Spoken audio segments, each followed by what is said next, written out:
Are you tired of being so confused? You feel like you're more fucked up than the lies on the evening news. Well, just step right in. We can talk about it all as friends. And if you want, we can hug and kiss and make up for the party ends. Agree or disagree, stop arguing me. 'Cause I'm everything you want, damn sure what you need. I won't tell no lies, back up all the facts with truth. And if you can't get down with that, you must be somebody's dude.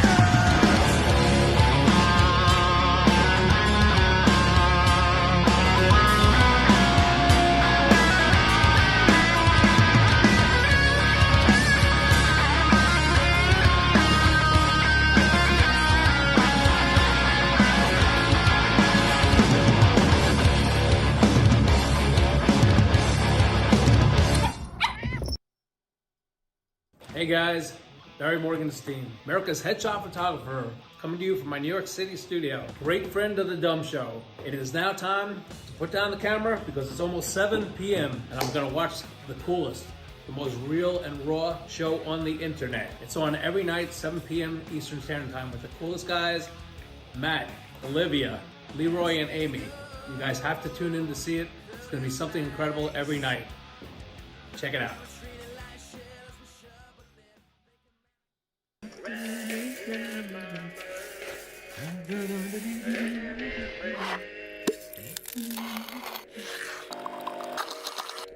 Come on, man. Can you feel the pain? Into him now. About this new world. Ain't no train. Papa's got a brand new eye. Adjusting transmitter output. This is the Don't Unfriend Me Show with your hosts, Matt, Leroy, Amy, and Olivia. Geopolitics, military analysis, and election coverage. Coming to you live on all major social media channels at The Dumb Show. Honest, direct, unfiltered. We can agree, we can disagree. Just don't unfriend me. I like you. Whatever. You're being mean. I'm gonna tell my mom you're picking on me. Your mom's too old. What's she gonna do? I'll break her hip. Oh my gosh, it's horrible. Welcome to the Don't Unfriend Me show. For the podcast listeners, remember you can watch us live 7 p.m. Eastern Standard Time across all social media. I always forget our lovely podcast people. They're our second biggest channel. I forget them. In fact, they are our number one channel. Maybe not monetarily, but for size. We get quite a few downloads, every single 1,000 downloads a day on each episode. So hello to our podcast people. Stop on by and come say hi. Come see us. Philip Hamilton was in studio 2 nights ago. Brian Cook is going to be here on Thursday. Brian Cook, give us a quick little high flyer. He just, his son received death threats after he said something very innocent about President Trump. So get to hear that story. Okay, good. Jessica Lynch will be here. That's a massive one. Former POW, she was a POW, she always will be, of the Iraq War in 2003. Damani Felder will be here. He's going to be here every month now. Every first Friday of the month. Yep, every month. And we said we're going to call that Black Friday. And then the older millennial will be here as well. And then we got to get Barry booked, and we've got other, it's. Yes, I've already reached out to several people. That Scott guy wrote me back. So yeah, Scott was the person who had the election in the Republican committee vote in Front Royal when I did that video. Well, he's reached out. Constituents, whistleblowers are reaching out, and they are going to be on the show. So we're pretty excited about that. Welcome to the Donut Friend Me Show. Matthew Spear. Little quick housekeeping. Want to say thank you for last night. What an amazing comeback. We had a horrible Monday. It was just horrible. And $90. And it was like, I went to live. I'm like, oh God, I'm worried. I'm just worried because I always think the sky's falling, and I'm just like, oh God, here we go. And she's like, don't worry. Everything always works out. Everything will be fine. And I'm like, yeah, whatever. I don't believe you. And you're a liar. And, and then that's, I'm your yin to your yang. Yeah. whatever, something. You're balanced and I'm not. I mean, that's really what it comes down to. You bring balance to the force. But anyway, she talked me off the cliff and we had a really good night. So I want to say thank you for everybody. Second, jackets. Hold on. Oh, yeah. Jackets. Everyone's like, what's taking so long? Guys, these jackets are 36,000 stitch count. They are also the light gray, like 3 people ordered light gray, and those are back ordered. So they've been shipped. I'm being told they'll be here by the 19th or so, and then Olivia and I will immediately flip them, and then they'll be in your house for the next couple of days. We're thinking at the beginning, early next week, they'll be here. And that's, when you win, it's going to take 30 days to get them to you. And also the first March winners, we will ship those out beginning April because we don't ship them out until the second drawing. Right. So and we have to do that just because production time, and then we only get a certain amount of production jackets we can use. Mm-hmm. Somebody said you're the dye to my beard. Yes, I've dyed my beard. Folks, you usually can't even tell when I dye my beard. That's how subtle it is. But I left it in for too long. And let me tell you, man, I look good with dark. I'm thinking about going black. What do you think? Okay. Not black. Dark brown's good. It's racist, Liv. It's racist. But you know what's funny is that this is not far off to what my goatee is and what my hair is. I mean, my hair is, it's messy as shit right now, but it's the same color, and I don't dye my hair. Do I, Liv? No, you do not. I don't dye my hair. So don't give me any of your crap, people. I don't need your Hey, so early. I want to say something. Oh. Yeah, go ahead. I want to wish Barry a big Damn happy it, birthday. I already got him. I'd say I texted him and called him. Unlike some people, unlike some friends. Yeah. Ooh, happy birthday. Kirsty said you look slimmer. Who? Kirsty on Rumble. Well, Kirsty, I appreciate that. I've been working really hard. No, you know what's funny is that there's a few things. One is that I haven't been working out. I've just been just being lazy as shit. And then my breakfast, I got sick, and I realized that my breakfast that I was intaking was way too many calories. It was like an additional 800-900, and I forgot to kind of step off when I cut. So I put on like 10 pounds of water weight. So I'm still probably 12 pounds over where I want to be. But thank you, I appreciate you saying that. Now that I'm over the sickness, I'm gonna get back in the gym and start hitting it again. And then I'll be that, illustrious 52-year-old dad bod that everyone appreciates. Did you get my donation Monday night after the show? Patricia, yes, we did. Yeah, it came in like 2 minutes after the show ended. So it didn't count on the show, but we got it. So we appreciate it. So thank you for that. We also, listen, donations are open. Let's go. We got a busy show to do. We got a bunch to do. So that's the skinny whole bunch coming up. We're booked until the end of April. Damani's coming. I've been talking to Damani like every day we chat, and I'm just like, dude, whatever. And he's like, I cannot wait until we come out so the kids can go play, the wives can go do their thing, and you and I can sit and brainstorm about like Pinky in the Brain, how we can take over the world. Pinky in the Brain. Yeah. So obviously he would be Pinky and I would be the brain. But that's it. So Barry, happy birthday, buddy. Good friend of the family of the show and all that other stuff. All right. So whole bunch going on. And you've been, staying into the groove, not Madonna wise, into Desperately Seeking Susan. That movie was trash, but that song was amazing. Madonna, I mean, she's talented. Like she was like kind of Katy Perry, right? She was popular, but she couldn't sing. Yeah, there's but some good music. Songs, but like yeah. Teenage Dream, pound for pound, in my opinion, is for a pop song is probably one of the best pop songs in 20 years. Teenage Dream is a great song. Anyone who doesn't listen to that and goes, that song sucks. It's pop. So if you handle it that it's a pop song, it's a good song. Now, is it a little non-PG-13? Sure. We are having dinner with Pastor Jack Gill on Saturday, which I'm excited to do as well. We're going to go over there with his wife, and we're going to go have a great dinner. Couples dinner. We're going to go do that. And then I don't know why I told you that. It just seemed like it was important. All right, let's just get to this. I just miss when you're not on because we get to do like kind of the banter, and Leroy and I are just like, just get right into it. Poop. Get into bed. Straight poop. That's a Navy term. Good for you, baby. I'm married to a Navy man for 27 years. I like it when you call me. I should pick up on a few things. I like it when you call me Navy man. I'm not going to lie. It was kind of hot.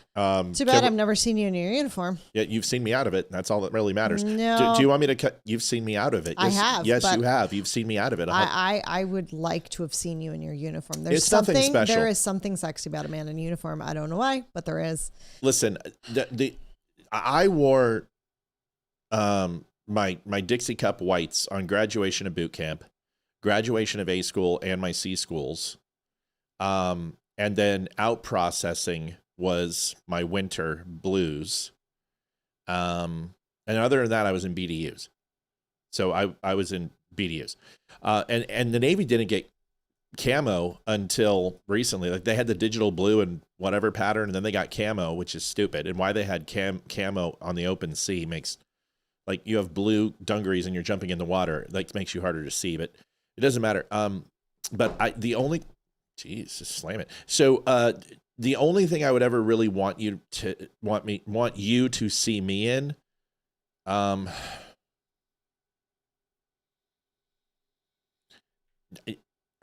like, we had whites, and I've seen pictures of you in your white. Yeah, but those are real whites. See, I use CMTs, and CMTs were expensive. Usually it was first class petty officers, second class petty officers. You never saw seamen in CMTs, and you never saw third class petty officers in CMTs. But I wore them because they look damn good, and they're more of like a nylon poly, and they're not that thin cotton. Those things suck. So I wore CMTs when I had to. But dress blues, that's essentially, you've got the schmuck and the white around the collar, and then you've got the flap and then the Dixie cup.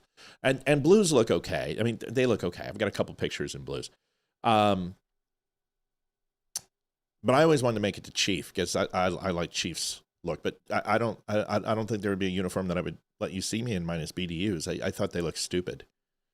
I just wasn't a big fan of the naval uniforms. But maybe I should have joined the Marine Corps because dress blues, oof, yeah, those are pretty good. I'm not gonna lie, those are pretty good.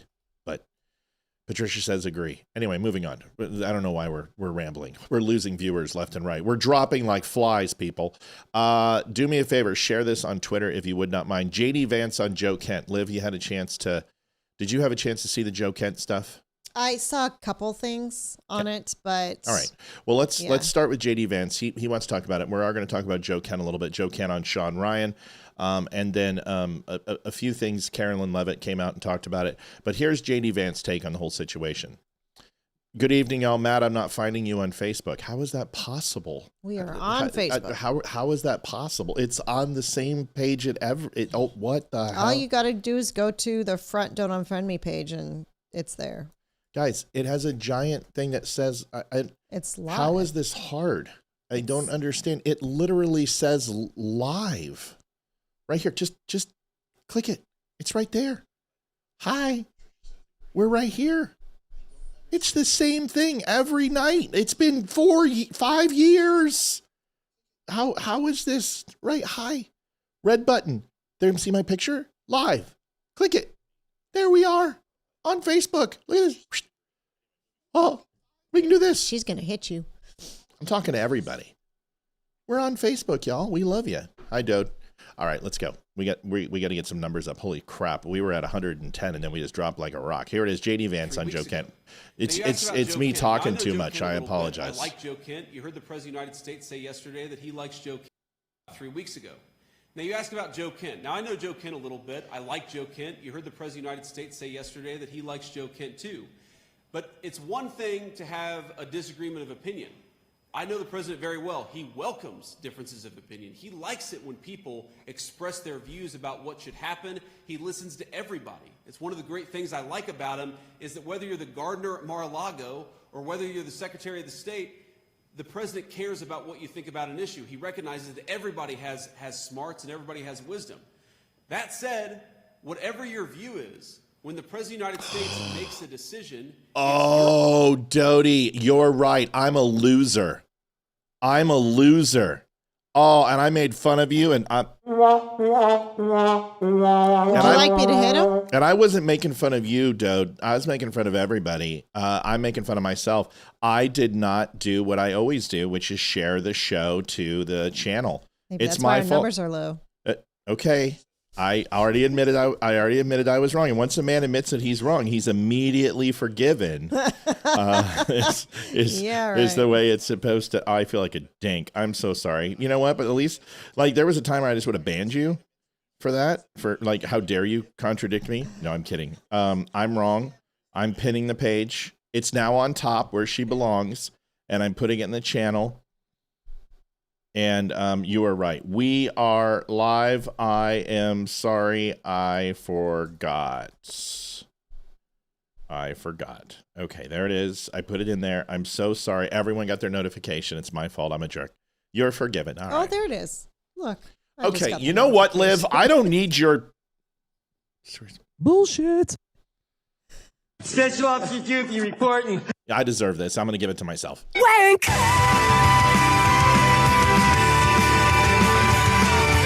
Yep, world-class wanker. Sorry, here we go. Your job to help make that decision as effective and successful as possible. And so the president said this yesterday, if you are on the team and you can't help implement the decisions of his administration, he has the right to make those decisions, then it's a good thing for you to resign. And I think that's exactly right. Hey, look at those numbers go up. It's fine to disagree. But once the president makes a decision, it's up to everybody who serves in his administration to make it as successful as possible. That's how I do my job, and I think that's how everybody in the administration should do their job too. We said it last night. You serve at the pleasure of the president. All major positions that are assigned by the president of the United States, that even confirmations, is that you turn. Matt, don't be a jerk. I'm not being a jerk. I was anyway. So you turn in your resignation ahead of time. What's going on with the phone there, Liv? I was checking driveway or car in the driveway. Son? Yeah, it is. Daughter? Just making sure. So that's the thing. So JD Vance is 100% right. I stand behind him on his comment. Here is Sean Ryan on Joe Kent. Remember, Joe Kent said, well, there's no reason. There's no imminent danger from Iran. Iran is not a threat. And what was his title? It was counterterrorism here in the States, right? Oh, so yeah, totally. Right, just a position you just quit. You know, it's like he took lessons from Marjorie Taylor Greene. I love these new MAGA. When things get tough, quit. I mean, what a bunch of pansies. Here is Joe Kent on Sean Ryan saying something completely different than what he said. Remember, I already collected all the tweets, showed you everything. Hi, buddy. Welcome. How was it? Good. Bye. Tiring? He worked out the whole time. Oh, wow. Just get out of here. Go. You're a kid. Go run. He's doing baseball, so he's like, it was tiring. Like, this is the first day of practice, but it's been raining all week. Yeah, so this will teach you to lay on the couch all summer. They just did PT. Good, that's the way it should be. PT for you, PT for me, PT for everybody. Here it is, Joe Kent on Sean Ryan saying something very different than what his resignation letter said. They're still registering for the draft, aren't they? Like that's the logical conclusion to the direction that we're heading in right now, unless we make some serious changes. I mean, I've already heard rumors that Fifth Group is going to be sending guys to Iraq because of the escalated situation with Iran now. Yeah. I mean, most Americans aren't aware of it. Our troops in Iraq and Syria have been attacked 150 plus times by Iranian proxies. And when we say Iranian proxies, we got to be clear on what that is. That's the Iraqi government that we pay. Because after the Iraqi military, we spent $2 trillion on, surrendered to ISIS, we had to go back in there in very short order and stand a military back up again. And guess who filled the breach? The Shia militias controlled by Iran did. And the Iraqi government's controlled by Iran. So these are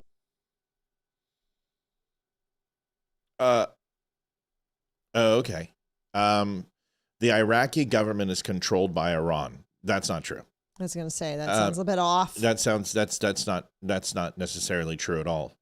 Because if they did, why did you attack 3 different provinces inside of Iraq when you are Iran? And they didn't. It just hit the northern Kurdish areas of Iraq, but they just went ahead and hit the West Bank last night and killed Palestinians. Would you like me to say it again? You know, the Jews who, are committing genocide against the Palestinians. Yeah, nobody's saying anything about Iran hitting West Bank. I wonder if that's going to make a New York protest where they're going to start saying the Iranian regime needs to stop killing from the river to the sea Palestinians or some crap. I guess we could just say from the Qadi Mountains to the Persian Gulf instead of the river to the sea. It's not as it doesn't flow off the tongue as well, but say the Qadi Mountains to the Persian Gulf, and it'll ostensibly mean the same thing, that we should wipe out the Iranians for hitting West Bank, but nobody says that. Comment was that Joe Kent was never MAGA. Well, he certainly pretended to be. Certainly espoused wonderful things about Donald Trump, but then went on shows and pushed him up, and even on his campaign ads. I can show you some of his campaign ads, which are very well done. It was like a movie. he espouses how wonderful Donald Trump is. But I think we understand that this whole detachment between what truly MAGA is not a persona. It's an ideology. And the hard thing about ideology is that you can't really prove its viability unless someone demonstrates things that are in support or in contradiction of it to find out who they are. And we're most assuredly finding out who is not MAGA. We're finding out that Candace Owens was never MAGA. We know Tucker Carlson wasn't MAGA. We know Thomas Massie isn't MAGA. We know Rand Paul's not MAGA. We know Tulsi Gabbard isn't MAGA. I'll show you that today. She's next, by the way. Joe Ken isn't MAGA. We know Nick Fuentes isn't MAGA. So you're finding out very quickly that it's not about make America great again. It's make my bank account great again for a lot of these people, as we're seeing. Yep. But anyway, it's an interesting point. Here's Carolyn Levitt, who just goes scorched earth on Kent too. So it's like full court press on this guy. Here it is. President Trump. It's been a while. It's been a while since the president has seen him here at the White House. It's been a while since he's been involved in the process.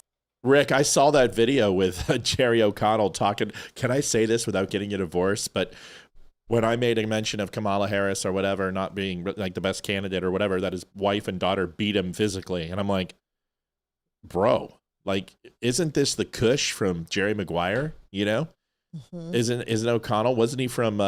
Wasn't he the fat kid in?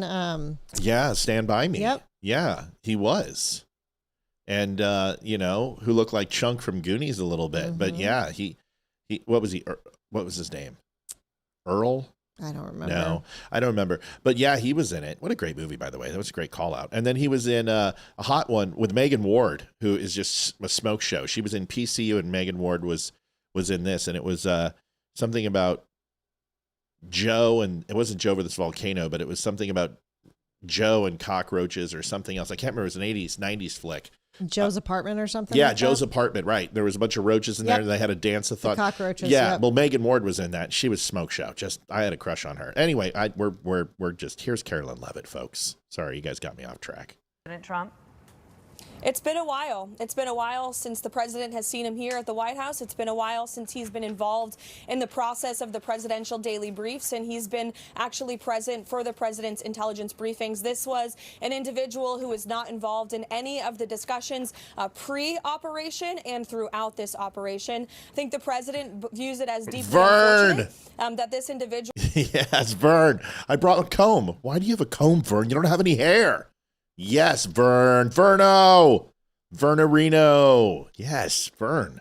Vern, you were digging for pennies under the porch again, weren't you? Who the president gave the privilege of working for the administration put out this resignation on government letterhead with many falsehoods throughout, essentially accusing the president of being manipulated by foreign governments. That's laughable and it's insulting. President Trump has been remarkably consistent on this issue of Iran for many, many years. Long before he ever entered politics, he has always said Iran can never possess a nuclear weapon. So anyone who works here should be well aware of the president's intentions and his peace through strength agenda. Oh, peace through strength. There it is again. Am I the only one? Everyone's starting to say it. Oh, well, wait, he never said no more wars. What he said was no more forever wars and peace through strength. It's amazing that I got to help people. That's a goocher. I can have 15 different conversations with myself, and you don't have any idea what I'm talking about. But Brad Wood does, because that's a goocher. Carolyn Levitt, is she pregnant? Yes. I didn't do it. I wasn't in town. And his willingness to use the United States military to achieve peace if and when necessary, as we have seen throughout Operation Epic Fury. I love her. Do you like her? Mm-hmm.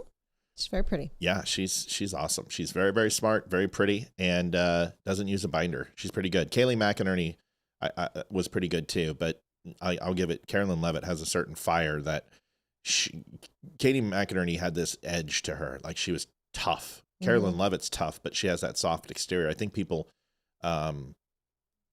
underestimate her a little bit, and they shouldn't. She's young too. So. Oh yeah, she's just a kid. Good luck on her pregnancy. I was just teasing, by the way. So that's what happened. Now there's a whole other thing, is that the Senate Oversight Committee had the IC community, intelligence community. They had Mullins. Mullins was doing something different. They are actually looking at him to take over Kristi Noem's job, Department of Homeland Security Secretary. So Mullins is going to be doing that. You'll know who he is in a second. But the IC was on stage, and that was Ratcliffe, that was Tulsi Gabbard, Kash Patel, and one of the Joint Chiefs, who was up there basically getting grilled by the IC. The IC was getting grilled by the Senate Oversight. Now, there was an exchange that took place between Mullins and Rand Paul. Now, I'm going to set this up for you, Liv, because I didn't really know about this, but I guess Mullins and Rand Paul, you remember when the shooting happened and they hit Steve Scalise and they came onto the baseball field and they hit him in the leg? I guess Rand Paul was playing left field and Mullins made some underhand comment. I don't know what it is. I don't even really care. Honestly, I think this is stupid and this should not be brought up in a hearing to focus on, the person who is going to essentially make sure that our homeland is protected from any enemies, foreign and domestic. I don't think this is important, but this is Rand Paul and Mullins. Now, this is the first one. This is Mullins. Before anything even started, Mullins was like, I'm going to address the elephant in the room, which is Rand Paul's hair. And he's going to go ahead and address it. And here it is. Chairman made, calling me a liar. Sir, I think everybody in this room knows that I'm very blunt and direct to the point. And if I have something to say, I'll say it directly to your face. If you recall, back in my House days, we actually did have this conversation because of the remarks that I made. You were in a room. I simply addressed that I said I could understand because of the behavior you were having, that I could understand why the neighbor did what he did. As far as my terms of the snake in the grass, sir. Now, what did the neighbor do? Remember, Rand Paul was mowing his own lawn, which I'm pretty sure he was probably on a powered lawnmower. He doesn't seem like a person who's out there using a push mower. It just challenge me if I'm wrong, but this guy definitely seems like he has khaki pants on that are way above the knees with a white t-shirt and a bandana of some sort of color wrapped in 4 points like Tupac around his head with reading glasses on and mosquito repellent and white blotcher under his eyes. That's the way I envision Dr. Paul mowing his lawn. I could be wrong, but I guess one of his neighbors who takes some sort of affront to Paul went and attacked him from behind, and Mullins, essentially paraphrasing, said, well, I can understand why.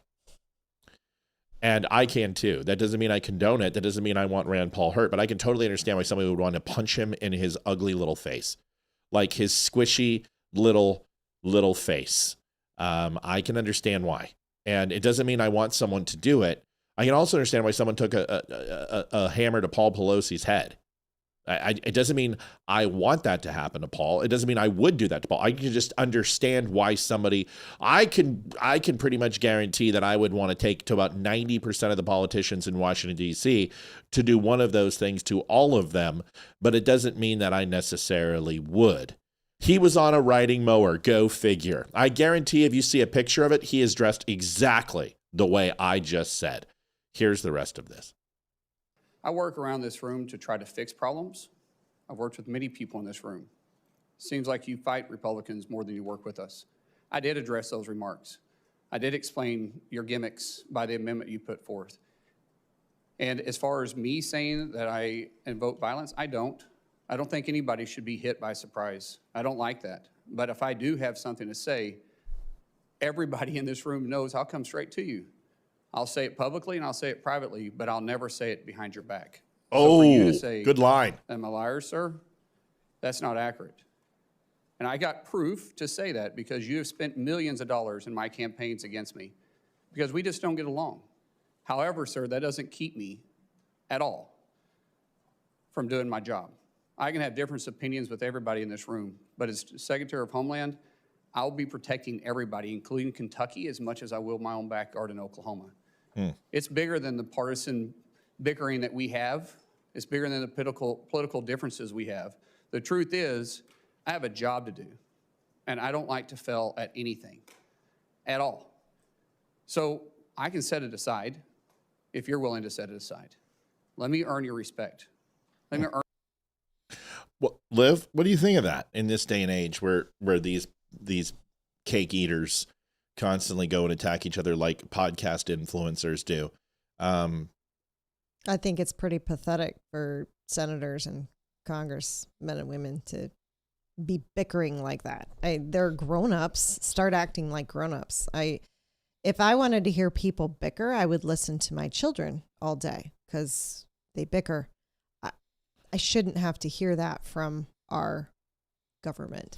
Yeah, the adults. And Mullin seems like he addressed it because it's the elephant in the room. We know what Rand Paul's going to say. We know what he's going to do. And he addressed it like a man. And that should be the end of it. Now, here's the thing. You guys remember that I had a conversation with somebody, I can't even remember his name, Dusty Dinkelman. And I said to him, did you want to apologize? And I wasn't looking for an apology. The point is that was more of a rhetorical, knowing that there's no way that this guy was going to apologize. But I kept hitting him with it because it's like, do you have any remorse for trying to get me fired from my job for an argument over Facebook? How stupid is that? This is different. This is you're demanding an apology in a public hearing saying this is quid pro quo. Either you apologize to me or I'm not going to vote for you. What? That's not very childish. Right. And in my opinion, Rand Paul should be kicked off the hearing committee. He should be removed permanently. It's a conflict of interest. It's quid pro quo. And he openly says it right here. Watch this. Mr. Chairman, first of all, I didn't know the extent of your damage. When the phone call was made, I made it to you and I tried to talk to you. You didn't engage at all. In fact, you said, get your paperwork in. It's got to be 3 days in between. You offered no apology.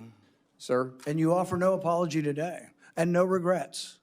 Haven't heard the word apologize, haven't heard the word regret, haven't heard I misspoke and it was heated and I made a mistake. Haven't heard any of those words. Sir, actually it wasn't heated and I'm not apologizing for pointing out your character. Good. So you're jolly well fine and you want the American public and the people up here to vote that may or may not vote for you to know that you supported the felonious, violent attack on me from behind. No, I did not say I supported it. I said I understood it. There's a difference. So that means you really didn't approve of it, just completely understand it. What do you think most people would interpret completely understand to be? Support for or a condemnation of the violence?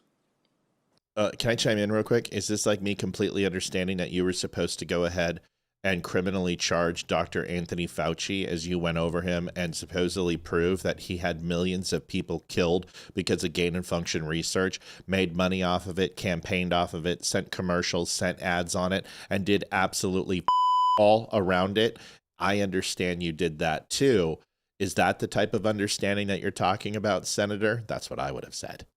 Sir, as I said, we can have our differences. It's not going to keep me from doing my job as Secretary of Homeland Security. I'm going to secure Kentucky and take care of Kentucky as much as I am Oklahoma. If this were a one-off, it would be one thing. If you just disliked me so much that you approved of violence against me, people could just write it off. Well, maybe they hate each other.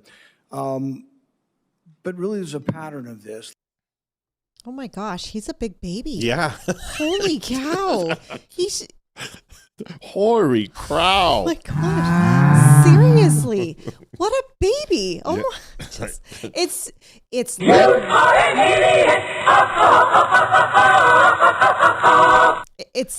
it's like being back at work. Really. I mean, that's ridiculous. It really is. I watch 2- and 4-year-olds all day. You're a senator? Really? You didn't say Danny had a boo-boo, stick your head in doo-doo. Oh my gosh. Oh my gosh. Emotional damage. As the kids that I watched today, their new favorite thing to say is "you're a poo-poo head." So that's what I think of Rand Paul. He looks like somebody poo-pooed on his head. He that hair really gel. Does. Honestly, he looks like he's got a bird's nest on his head. Him and Thomas Massey, man, it's hilarious. I tried Thomas Massey has a suave bird's nest on his head. I've tried to warn people. Like I told you guys about Rand Paul and Thomas Massey a long time ago. They're obstructionists. They're leftists without without a D behind their name. No, they have D behind them, I think. I think, in my personal opinion, I just think they're essentially leftists without ideology. Like, because they're libertarians. Libertarians are like, everything's good, drugs are good, we have too many laws, we just need to be isolationists, everything's free, we should have tanks and bazookas, and they don't believe in anything. And they're the closest thing to anarchists that you can get. And one thing I love about Leroy, after 5 years, I think he's moved away from the libertarian ideology, and he's closer to a constitutionalist now.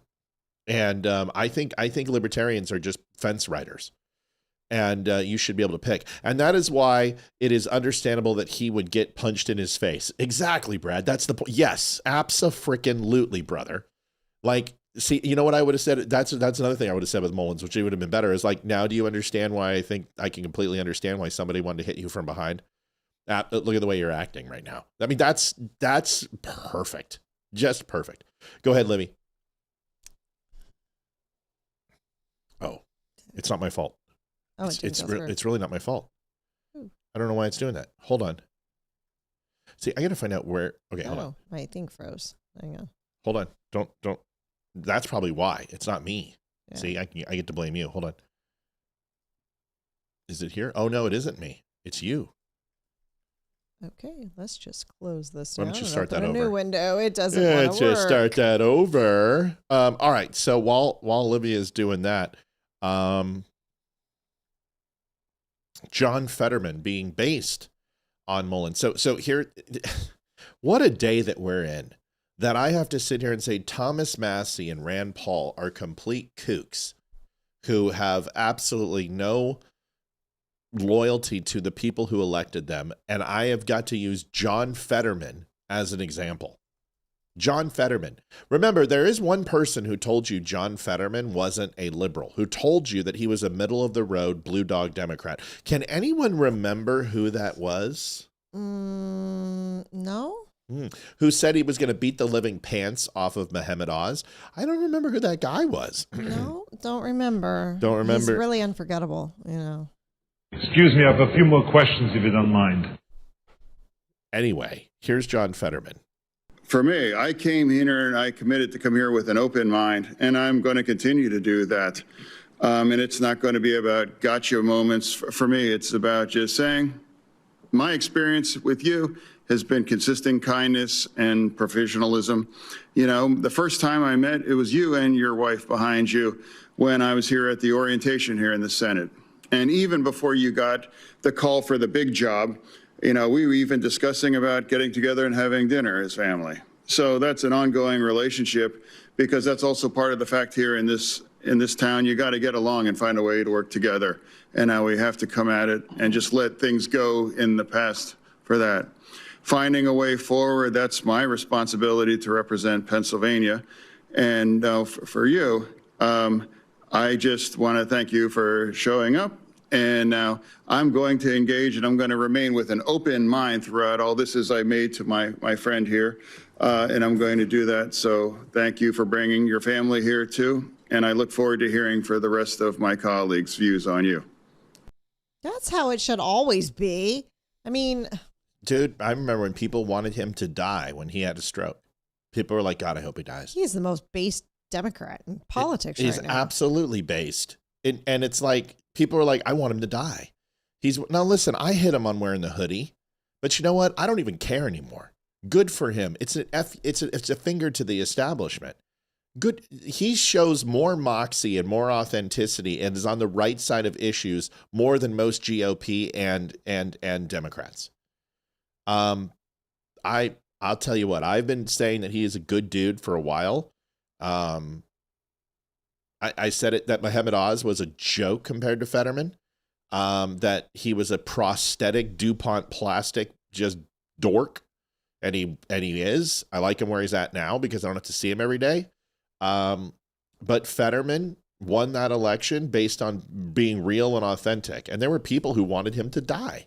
He is one of the few people in Congress that actually has some integrity. Yeah. Keeps it. Yeah. There's not many of them. No, there's really not. I mean, there's only, a handful, but honestly, if I look at John Fetterman and I look at Eli Crane, I would put them on similar planes of they stick to what they believe, and they're not going to be bought by Washington. Now, if we could just find another 400 and some odd of these people, we would be in a good spot. There's a really interesting clip I'm going to show you here that's coming up that will really kind of put it into words. And if I don't get to it, Liv, will you remind me to kind of about what it takes to be a senator, what it takes to be a congressman, state legislature, what it means and what you have to do coming into that fray. It's I don't even know if I saved the clips. Essentially, it was by Bill Maher, and Bill Maher was saying, when people like Fetterman or Eli Crane or people like that come in, everyone's like, well, why won't they conform? Why won't That's why they hate Donald Trump. Yeah, well, no, that's not what he was meaning. Let me finish so you can understand what I'm saying. He's like, people get upset. Why don't they conform? Why doesn't he put on a suit and tie? Why does he go against the grain? Why doesn't he just vote everything Democrat? And Bill Maher's point was, so what you're saying is you want someone who's corrupt. Because that's the standard. That is the status quo in Washington, is that these people are corrupt. They take an ungodly amount of money and they sell their public policy and sell out their constituencies to political action committees and special interest groups. So what you're saying is we're sending somebody to Washington, and when they don't become corrupt, we're shocked and surprised, and we want them to be corrupt. It's the most ridiculous expectation ever when we send people to Washington. If they do what we expect them and what we say we want them to do, we chastise them and ridicule them. But if they don't conform and go along party lines every single time, or they absolutely resist their party, you have the other end of the spectrum: Thomas Massie, Rand Paul, Lisa Murkowski, people like this, Kristen Sinema, Joe Manchin. They are resistant blockers. But then you have the people who just go along with everything no matter what, like Lauren Boebert. These people are dangerous. But the person who actually weighs each individual issue and goes yes or no based upon what's good for my constituents, we want them to just be normal, which means be corrupt. It's the dumbest thing you could possibly do. It's just stupid. It just makes no sense. It worked. Yay. Oh, did it? Call Yes, it out. it did. Call it out. Jeff Oliphant, let's get this ball rolling. Yes, thank you so much. I don't know. I just want a rights ownership on my video. Folks, going to show you. Jeff Oliphant, thank you so much for the donation. $20. Appreciate you. Here is the Iranian regime and CBS propaganda, literally playing the Iranian regime statements that were made just moments earlier and then espousing them on CNN as fact. Watch this. You just heard Iran's foreign minister saying Tehran has been approached by other countries about negotiating their way through the strait. If that kind of negotiation happens, are Americans just going to get cut out here?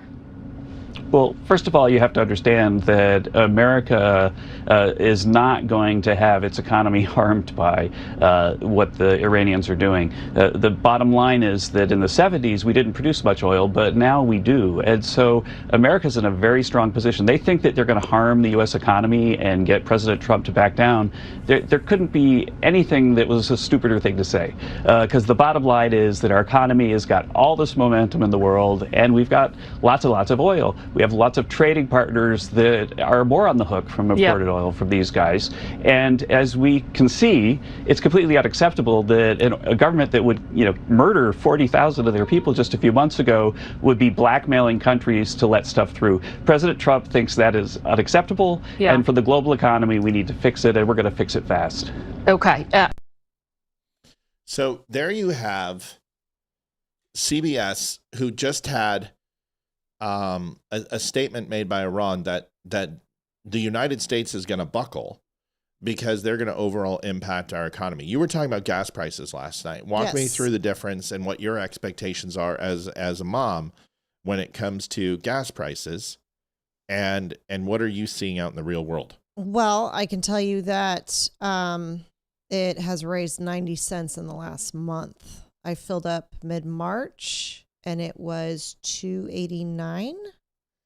I filled up, or mid-February, I filled up beginning of March and it was $3.29, and I filled up 2 days ago and it was $3.79. So it has definitely gone up. I mean, I don't like to see it go up, but I expected it and I'm okay as long as it's not a permanent 4-year thing like it was under Biden. Right. Because I know that eventually it will come down. You knew it was going to go up a little bit. Just like with the whole tariffs, you knew that prices were going to go up, and most of them came down. Some did not. Some went up even more. But it all kind of has evened out. Now, there definitely are some things that have not come back down in price that I would really like, because there's something we buy every week. But unfortunately, you just gotta go with it and fix your budget. What right now is not... The two main things that went up pretty drastically compared to, I mean, not drastically, but where they were is your yogurt and the beef jerky. That's the two main things that went up. But overall, let's instead of breaking down into one thing, overall, are groceries up or groceries down? Groceries are up from where they were a year ago, but they've come down a little bit, if that makes sense. Because it actually makes no sense. Okay, because they... How can they go up and come down? Okay, so because they went up with the inflation, and when stuff started to come down, it did come down. So just to say, when tariffs went up in the inflation, it was $3.50 to $3.75 a week for groceries easily. Okay. Now I am able to keep it $3.25, $3.35. So they went up. They came down, they went up. It's kind of been like this. Okay, I understand.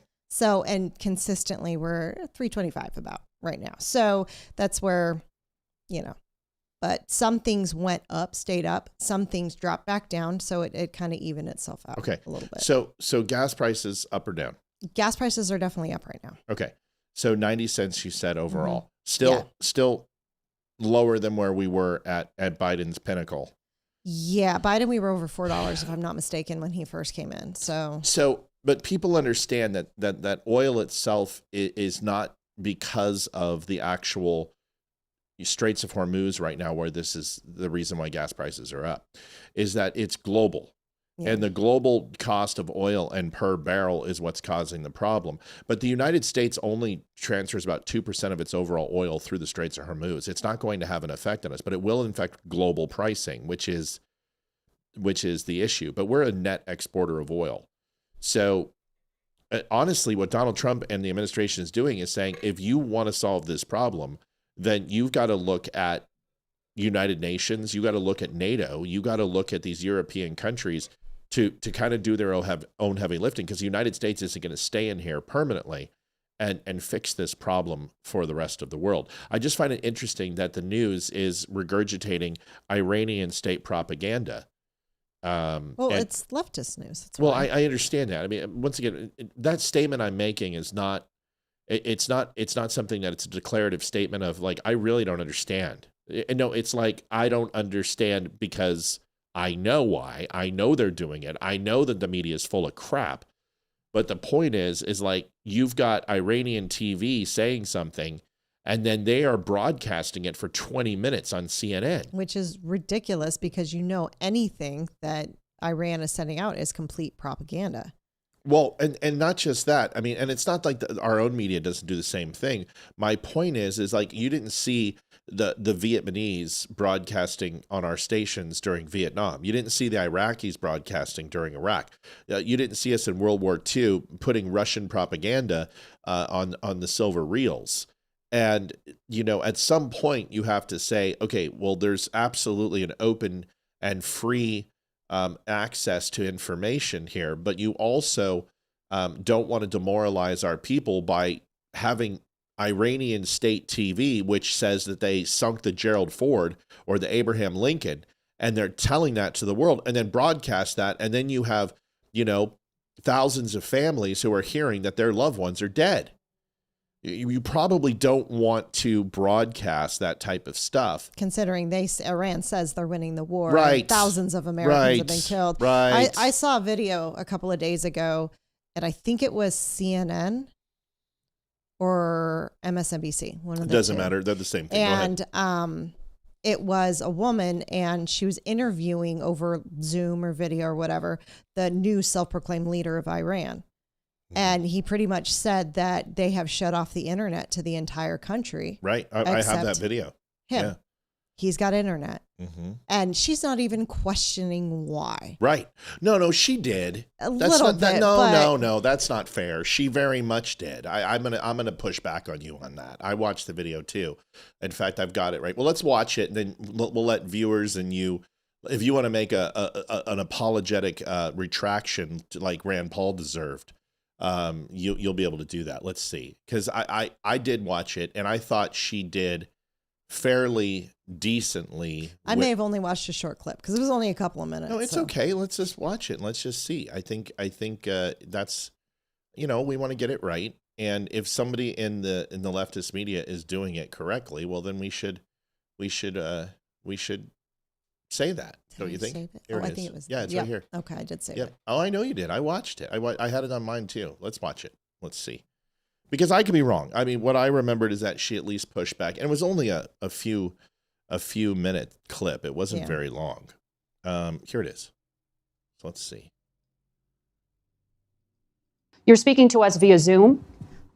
The Iranian people don't have open internet access. Oh my God. So the girl from SNL went and became a host on Face the Nation. She is? No, it looks, what's that lady? Katie, who is the chick? Keurig? No. Who was the girl? Come on.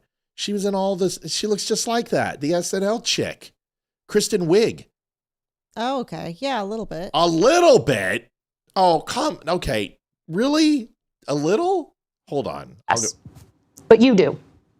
Why? Well, because I'm the voice of Iranians, and I have to defend their right. So this is why I have access to internet to just have our voice being heard by the international community. You're speaking to us via Zoom. The Iranian people don't have open internet access. Oh yeah, I see it. But you do. Why? Well, because I'm the voice via Zoom. I think I'm going to take two rights and a left on this one, baby. I think I got it. That she did. Does look a lot she like looks her. just like Kristen Wiig, and so that's and the fact that she pushed back. I mean, she's going to be dead tomorrow, so that's a pretty good pushback. She'll be stoned to death or in a burqa. So I'm going to take two and give you it. Am I wrong? Well, she doesn't really get a chance to. It's a 24-second video. She I know, really but she did ask the question. I mean, listen. She asked it, but she didn't get a chance to rebuttal. It is Face the Nation, right? I mean, our expectations have to be a little low when it comes to these people. Yeah. Slightly. Hilarious. All right, but she does look like Kristen Wiig. We agree? Yes, she does. I mean, that's insane. Yeah. Kevin Bernard donated $10. Please mail Deb a toothbrush. Jesus, their Rumble chat is off. Don't use the Lord's today. name in vain. We don't need to use the Lord's name in vain. I'm gonna be like Hayden and be like, Mom needs a rosary and some holy water to rinse her mouth. That's really? You're gonna tell me that? That is whole other conversation. Listen, but I don't use I don't blaspheme very often though. What? Hayden! Are you serious? You're gonna do? Who blasphemies more, your mother or me? What? What are you talking about? What?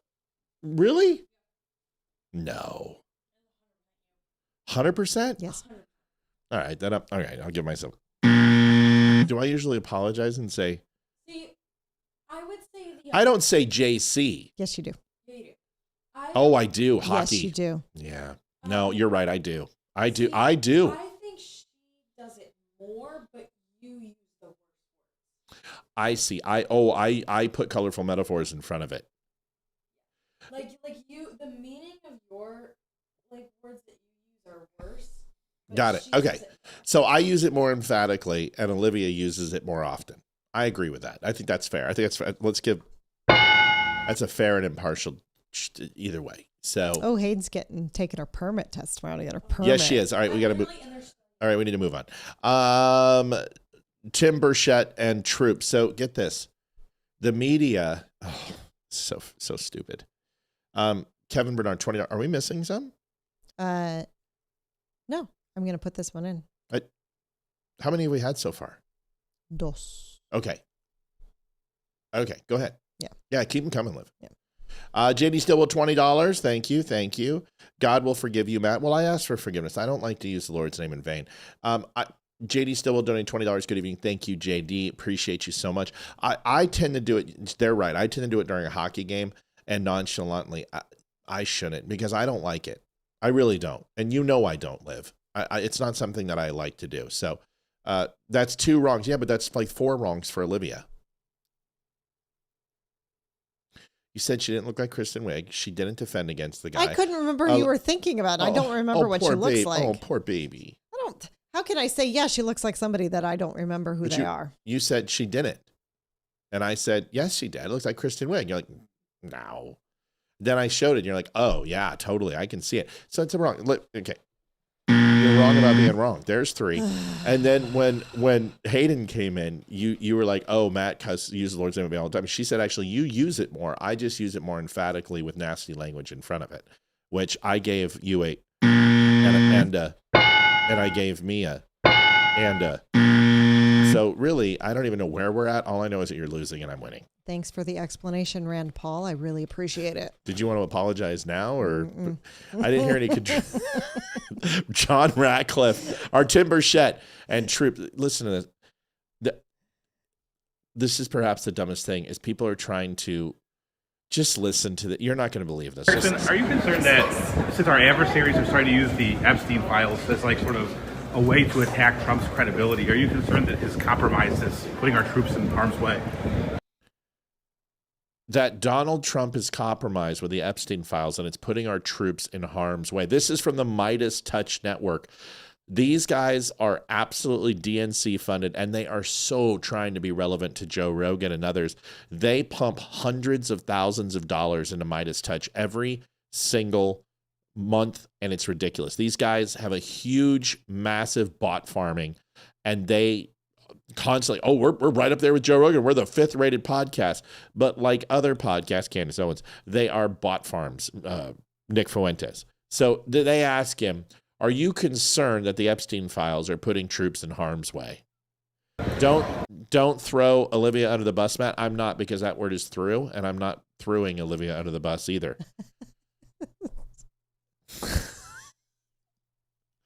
Jim Brown, if you're going to walk into the front door, when you mess with a bull, you're going to get the horns, man. Don't throw Olivia under the bus. I'll throw my wife anywhere I want. I don't think it compromises our troops. It just tells you the level of dirtbags we're dealing with. You've had 5 people that have been in sworn testimony, Americans, that have all said that President Trump had nothing to do with any of the nonsense from Epstein. So I don't know. They're going to use whatever they got. If that's what they got, they're dealing from the bottom of the deck, and they're very desperate. Got it. Thank you, Congressman. Appreciate it. Is there any responsibility for a clown like that for he's asking that question and be like, man, do you is that what you want? Like that's the question you want to ask me with your 30 seconds of time? Here's an example. We used to sell these little bobbleheads at Hollywood Video. And it was before like Pops, the pop figures. Mm-hmm. And they're bobbleheads essentially. And they had these bobbleheads that were actors and actresses. And, they would have, I don't know. They just popular actors and actresses. The bobbleheads they would sell. They had Humphrey Bogart and they had, Raquel Welch and Kevin Costner and whatever. And they would sell them at where we sold the candy, and people would walk in and they'd buy the candy, buy the popcorn, and then they would see a bobblehead and then they would buy them, and they were like $12 a piece. And they moved well. I mean, we sold these things all the time. And Roger Dunlap, he is essentially the president of the company, walks in and he's visiting all these stores. And I'm being, groomed for district manager to regional manager type level. And they're coming in to check on me and, do that. And then Roger walks in the store and I'm with Yancey and Roger and Bob Bissonette. And Roger looks at me and goes, "So Matt, you've got the president of the company sitting in your store." I think he was vice president of retail or whatever it was. And he's like, "I'm sitting inside your store and you can ask me for anything you want. What do you want?" And, of course, Bob and Yancey are sitting there like, "Dude, make this good." And I'm like, "Is there a chance for us to get more bobbleheads?" And he looks at me and he looks at Bob and he looks at Yancey, and then Yancey and Bob look at each other, and then Yancey and Bob look at me, and Yancey walks up and goes, "Matt, you've got the vice president of the company sitting in your store, and you're going to ask him for more bobbleheads for Hollywood Video when you run the game crazy?" And I said, "Yeah, they sell really well." And he goes, "Matt, you've got the brass ring here. You can ask him anything you want." And Roger goes, "Would you like to ask another question?" And I said, "What's more important than average ticket sale per person? Is that not going to increase our overall margin by 36 to 40% every time I make an additional sale when the average ticket sale is $2.99 because VHS tapes are now irrelevant and we can't move DVDs because they haven't been adapted yet? And that 11.9 bobblehead, which costs you 99 cents to buy from China, is going to give me 140% of gross revenue margin year over year, month over month, week over week, and day to day. Yeah, I'll take the bobbleheads. Can you get me 1,000 of them?" What do you say? Roger just was like, "Okay." Turns around, walks out, goes out the front door, picks up the phone, and I swear, man, I had like 20 boxes of bobbleheads within the next 2 to 3 days, and we sold every effing one of them. So the point is that you may ask a question that seems stupid, so you better be able to explain it. But in the end, our per ticket average at Game Crazy and Hollywood Video went through the frickin' roof because we asked for the thing that was moving. So to most people, especially a senator or a legislature, they're waiting for that gotcha question. Can you imagine if somebody asked him a really good question? Like, "Mr. Burchett, I just have a question for you. What makes you think that the American people should reelect you to office, and have you earned your job? What would you grade yourself for the last 2 years?" That's a good question. Mm-hmm. That's a question that puts him in a position where he actually has to, on record, grade himself, and his constituents can listen to that.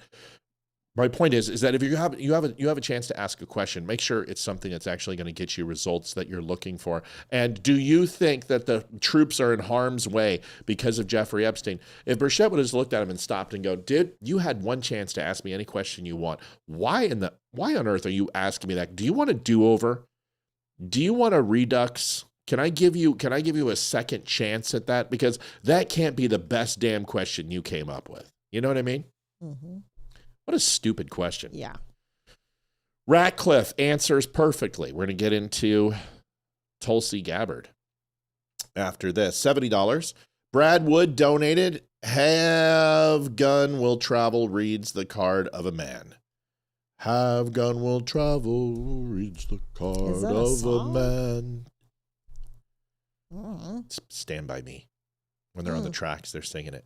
I've only seen it like a couple times. It's all right. It's so just I don't have it memorized. Like certain movies, I guess there's my fifth strike. I'm out.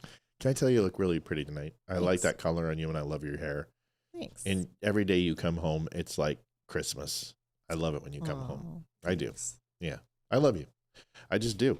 Ratcliffe answers the question perfectly. Then I'm going to show you the opposite of Tulsi Gabbard not answering the question. Remember, I told you Tulsi Gabbard was the most progressive legislator in Congress outside of number 1, which was Kamala Harris, number 3, which was Amy Klobuchar. You had Tulsi Gabbard. Tulsi Gabbard has been rumored to be very much where Joe Kent is, and she's just a figurehead. She's not involved in the inner circle. She's not brought in by the administration, and her answers to the questions lead me to believe that she has been castigated even further out of the circle after today. Here's Ratcliffe. This is how you answer a question when you are in charge of an IC department larger than most corporations. Are they building additional short-range and mid-range ballistic missiles? Yes. Were they continuing to develop them? Continuing to develop them and at rates that were alarming. And what about our ability to respond to those? We have very good defensive capabilities, but it takes time for us to build our defensive capabilities. Were they building their offensive capabilities while they were negotiating with us at a faster rate than we could build defensive capabilities? Yes. Were they continuing to work at and deliver additional resources to terrorist organizations that were affiliated with them in the region? Yes. So in other words, while they were supposedly diplomatically working with us during that entire time, they were continuing with regard to their nuclear intentions. They were building additional missile systems to deliver or conventional weapon systems to threaten their neighbors.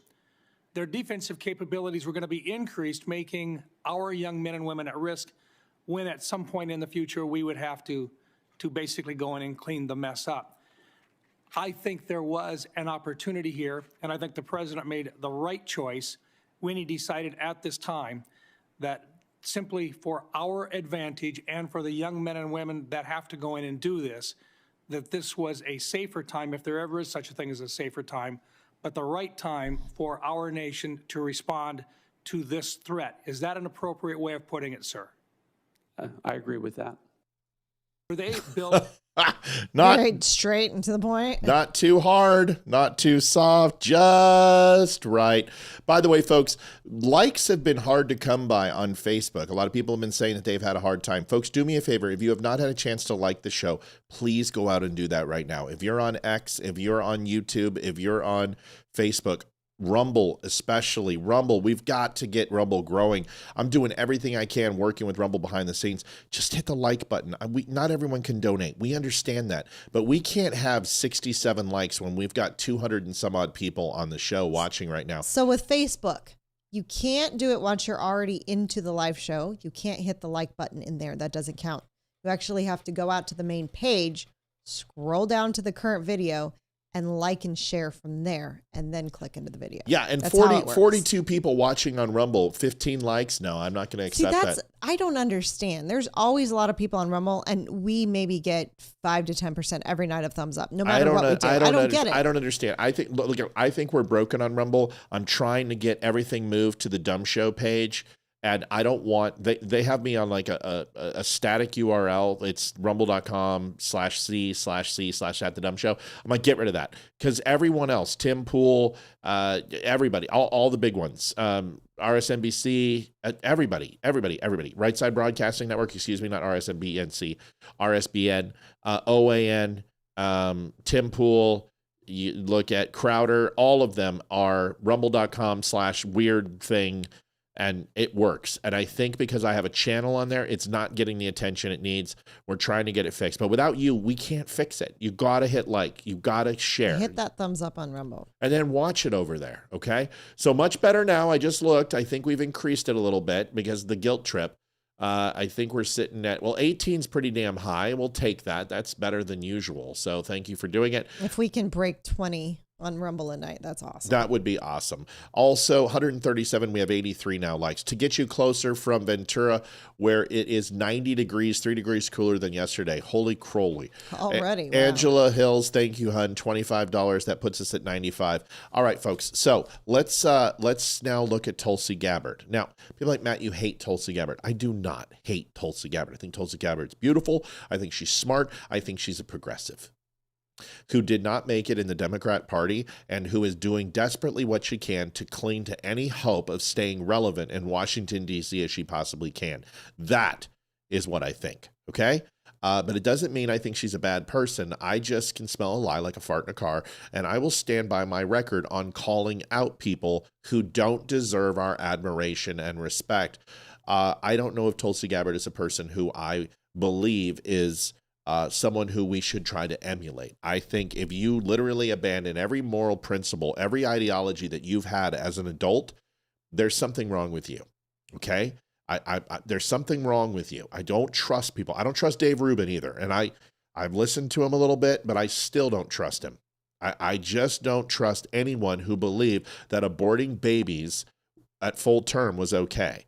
I don't believe that anyone who believes in open borders is okay. I don't believe anyone who wants to confiscate our guns is okay. I don't believe people who want to lower defense spending are okay. I don't believe people who believe in diversity, equity, inclusion are okay. I don't think people who want to raise the minimum wage are okay. I don't believe people who want cashless bail are okay. And that is Dave Rubin, and that is Tulsi Gabbard, okay? So there it is. Here she is. Liv, you get to tell me what you think on this.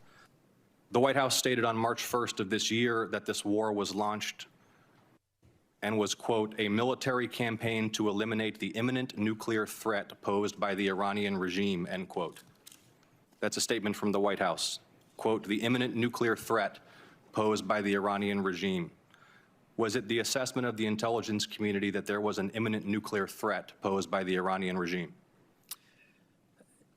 The intelligence community assessed that Iran maintained the intention to rebuild and to continue to grow their nuclear enrichment capability. Was it the assessment of the intelligence community that there was a, quote, imminent nuclear threat posed by the Iranian regime, yes or no? Senator, the only person who can determine what is and is not an imminent threat is the president. False. This is the worldwide threats hearing where you present to Congress national intelligence, timely, objective, and independent of political considerations.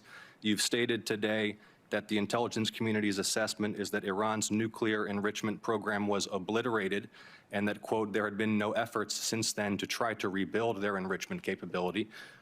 Was it the intelligence community's assessment that nevertheless, despite this obliteration, there was a, quote, imminent nuclear threat posed by the Iranian regime? Yes or no? It is not the intelligence community's responsibility to determine what is and is not an imminent threat. Okay. That is up to the president based on a volume no, of it is information precisely that he receives. It is precisely your responsibility to determine what constitutes a threat to the United States. This is the worldwide threats hearing where, as you noted in your opening testimony, quote, you represent the IC's assessment of threats.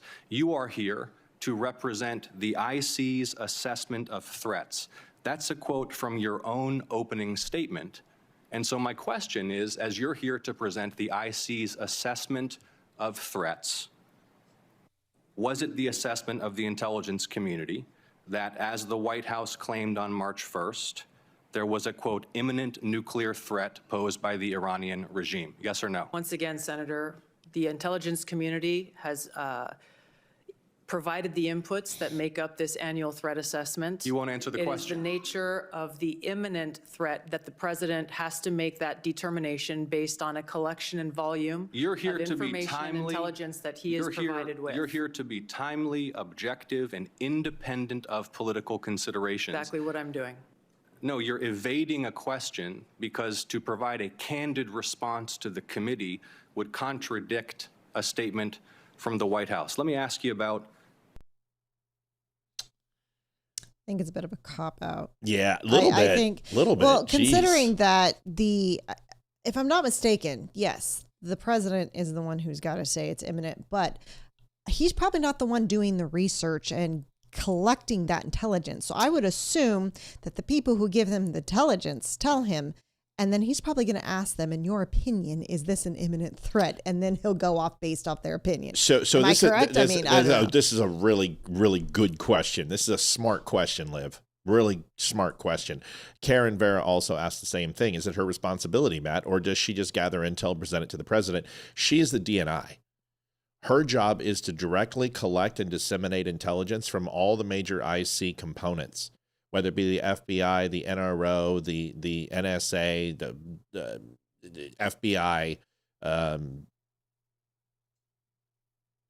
Army CID. It doesn't matter. Her responsibility is she is in charge of all the IC, three-letter agencies and federal agencies that collect intelligence. She is absolutely responsible for making an assessment and making recommendations to the President of the United States. It's a 50-50 position. Now, she can't control what the president thinks, but this is the perfect example. The generals, the Joint Chiefs who went ahead and briefed Joe Biden told him exactly that Afghanistan was going to fall to the Taliban. They let him know that they were surrendering in the north and south to Tajikistan. They were surrendering at massive clips to the Taliban regulars, And the Afghan regular army was laying down arms and either joining Taliban or fleeing out of Afghanistan because of sought retribution. This is a perfect example. DNI was responsible for that. CIA section chiefs were responsible for that. NSA was responsible for that. NRO was responsible for that. Field officers were responsible for that. CIA human intelligence assets, certain NGOs were responsible, and that information bubbles up and it is presented to the Joint Chiefs, presented to DNI, and in these cabinet meetings and briefings, the President of the United States, Vice President of the United States will receive separate briefings, but also the Chief of Staff will receive this, and it's ultimately up to the President to make a recommendation or a geopolitical decision based upon a very clear and decisive standpoint from the intelligence community saying that they are an imminent threat. So it's yes on both accounts. It's up to Tulsi Gabbard and it's up to President Trump, but Trump's course of action is not impacted by Tulsi Gabbard. What she means to say is, I do not control the president's decisions. I make a recommendation and I give him my assessment based on an educated and logistical probability of uncertainty and certainty with actions and reactions from the defense of the United States from a national security standpoint. Does that make sense? Yes. Great. So here's the thing. We have to define the word imminent. Does imminent mean now? I don't know the actual definition. Cool. So let's just work on it. A storm is on California, and Virginia is going to be under the overall cause and effect of that storm imminently. What does it mean? You want to do it again? You were typing. Sorry. We're having a conversation. I know. Ripe is not important. Ripe is not important right now. Hi, Ripe. We'll say hi to you. Hi.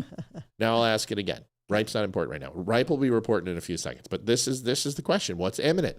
There's a storm on the East Coast. It's a massive storm. It's dumping a shite ton of water. It's going to go to the Midwest and dump a shite ton of snow. This just happened. Temperatures are going to go up to 70, drop down to 23, back up to 40, down to 23. Massive tornadoes are on the horizon.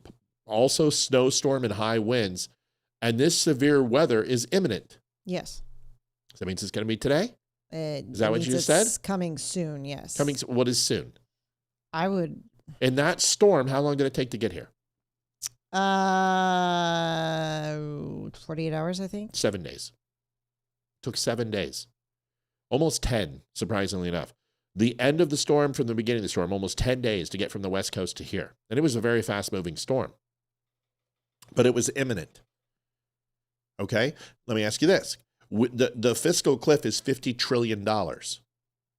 Mm-hmm. We're at like 37, 38 trillion now. Is it imminent? Yes. Yes. We need to fix it now. It may be a year and a half away, but it is an imminent it is going to happen. It's not just a probability, but what people are doing is they're taking the word immediate and taking the word imminent and making them the same thing, and they don't mean the same thing. Immediate means now. Immediately, right now, as soon as possible, this is going to happen. Imminent means that if we continue on the same course of action, this will happen. If we continue towards a cliff at a quarter mile of an hour and we're 40 miles away, are we imminently moving towards falling off a cliff? Liv? Sorry. I wasn't even, I was focused. The numbers went too fast. I'm sorry. We're a quarter mile an hour moving. We're moving at 1/100th a mile of an hour. Okay. We are 40 miles away from a cliff. Are we imminently moving towards falling off the cliff? Liv, this is us. No, it's We're not moving. imminent. We're moving towards a cliff, Liv. Well, I guess yes. Okay. Okay, how do you not understand? Okay, Livy. Yes. Livy, you have breast cancer. Okay. You have a 100% chance of getting breast cancer by the time you're 55. Is it imminent? Yes. Yes. Yes, it's imminent. it does, the timeline doesn't matter. Otherwise you would say, what? I'm having a hot flash. That's what's going on right now. Okay, honey. God, I'm sitting here, I'm like, are you stroking out? I was worried about you. I'm like, what in the world? And all of a sudden I'm like, give it to me. I'm Here, hot. Hold on. Freaking menopause I was worried sucks. I thought you were going to pass out. Like No, I'm like, what is wrong with you? Okay, let me get it on for you. Yes. All of a sudden I was like, I feel like I'm in a sauna. I hate that when that happens. You shouldn't be wearing a hoodie when it's so warm. Well, it's freaking 31 degrees outside. Okay, is that better? It's getting there. Okay. All the women can understand Do you what's want me to going blow on you? No, be okay. I love blowing on you. I was worried because you guys saw my face like, what is wrong with you? Are you okay? It's fine. Oh, you are warm. Yes, you missed my comment. Ethan, come get mommy some ice water, please. You missed my comment. What was your comment? You said, would you like me to blow on you? And I said, that's my job. Oh my God. Can you get mom ice water fast? Just a different cup. Okay, just get her cold water right away. Dude, in a cup now. I'm sorry. Okay, do you want me I don't get them very often. But no, listen, I'm a man and I get them. Everybody gets them. We're getting older. I was worried, but I was worried about you. All the hot air. Yeah, that's true. That's true. It's from me. It's not even hot in here. It's actually nice and chilly in here. No, it's that they come at the worst possible times. Like I could be outside in 30-degree weather and all of a sudden I'll have a hot flash. It feels like I'm in a sauna. I was worried about you. Oh my God, that's way too much, but that's okay. Oh, awesome. Thank you, Bubba. Nice hair. This will help you. This will cool you down. Thank you. That's ice cold water. Oh. Okay, Matt, you're right. Threw her under the bus. Yeah, I know. At least you got it right. At least you got it right this time, Jimmy. All right. You okay? Mm-hmm. Okay, good. So you cooling down? Mm-hmm. Okay, so I think we all get the point. Imminent doesn't mean now. Imminent means that it's going to happen in the future. It's a for sure thing to happen in the future. It just isn't going to happen right now. And it's usually in the near future. But the thing is to get to 60% to 90% weapons grade uranium doesn't take a lot. It's about 7 days. So if they were building, we saw in the Pickaxe Mountain that they were building and storing their uranium. When they say a nuclear threat, please listen to what they were trying to say. This is what Tulsi Gabbard should have said. It's not that they were going to have a nuclear bomb tomorrow. That's not what we're saying. They are a nuclear threat. And if they become a nuclear threat, and we know that the understanding from the IC and the president is that they cannot have a nuclear bomb. Like, hear me on this one, okay? Okay. They cannot have a nuclear bomb. That is the threat. That them getting defensive missile systems, building integrated air defense systems, building coastal batteries, building mines, building all of these weapon systems that they were using for defense that they had during Midnight Hammer, that Israel and the United States took out, they were at a moment of vulnerability that we could remove the imminent threat of them building their defenses back up and then moving towards a nuclear weapon. We could stop that imminent threat and change the probability of it happening to much more, less likely to a non-factor. That's the answer. But this guy wanted to frame it simply as, did they have a nuke and were they going to kill us? No, Iran's been an imminent threat for a long time. They've been an imminent threat for 47 years. They've destabilized the Arab regions for 3,000 years. The Persians, the Arabs, the Kurds, the Sunni, the Shias, the Jews have been in this, the Turks, the Gypsies have been in these massive conflicts with each other. This region has been destabilized, and it's not that Iran has destabilized the region even more. It's that every time the United States make headways with peace or accords or stand-down agreements or ceasefires, Iran uses the proxies to go ahead and create destabilization. So what we want to do is neuter that influence that Iran has in the Arab nations so we can finally have peace. And you cannot do that with a nuclear Iran. Nope. That's it. Have they gotten the mountain, the whatever mountain you just said it was? Not yet. Got it. Matt, I do like the shirt. Looks like a great quality. This shirt is $19. This is the one that one of our former mods got mad at me when I said, I got these new shirts and they're expensive. To me, a $19 shirt is expensive when I wear t-shirts. So it's a $19 stretchy shirt, and I love them. They're comfortable. So I just realized that I have to wear a t-shirt underneath. I can't wear an open collared shirt without a t-shirt. It drives me crazy. Anyway, good conversation. Good point. Are you feeling better, bub? I'm so sorry. I love you. I didn't see the signs. Yeah. I saw the sign. Paul Rivera, spending time with my family who don't agree with your show. I still love them. I will watch on replay. Love you guys. 2110. Thanks you, Paul. Thank you, Paul. We appreciate it. 11610. We've got a lot more show to go. Let's keep going. Here is a video from John Tig Tigan. It may sound familiar, his name. He is a hero of Benghazi. And Tig. Okay, yep. Okay. This is one of Tonto's good friends, and he wanted to chime in on Iran. And I don't know Tig. I would love to meet him someday, and I got to ask Chris for that. But Chris just went through it. It's not my story to tell, but he lost a good friend that had a lot to do with that. And if you go over to Chris's page, you can see it, and he'll talk about it. But this is a video from Tig. And I wanted to do him service and play this. Here it is. Hey everyone, I'm John Tig Tigan. If you don't know, I'm one of the Benghazi warriors. I'm going to jump right into this. America did not start this war. We're actually confronting one that has been building for 47 years. Anyone saying that this is only about Israel either does not know the history or is actually choosing to ignore it.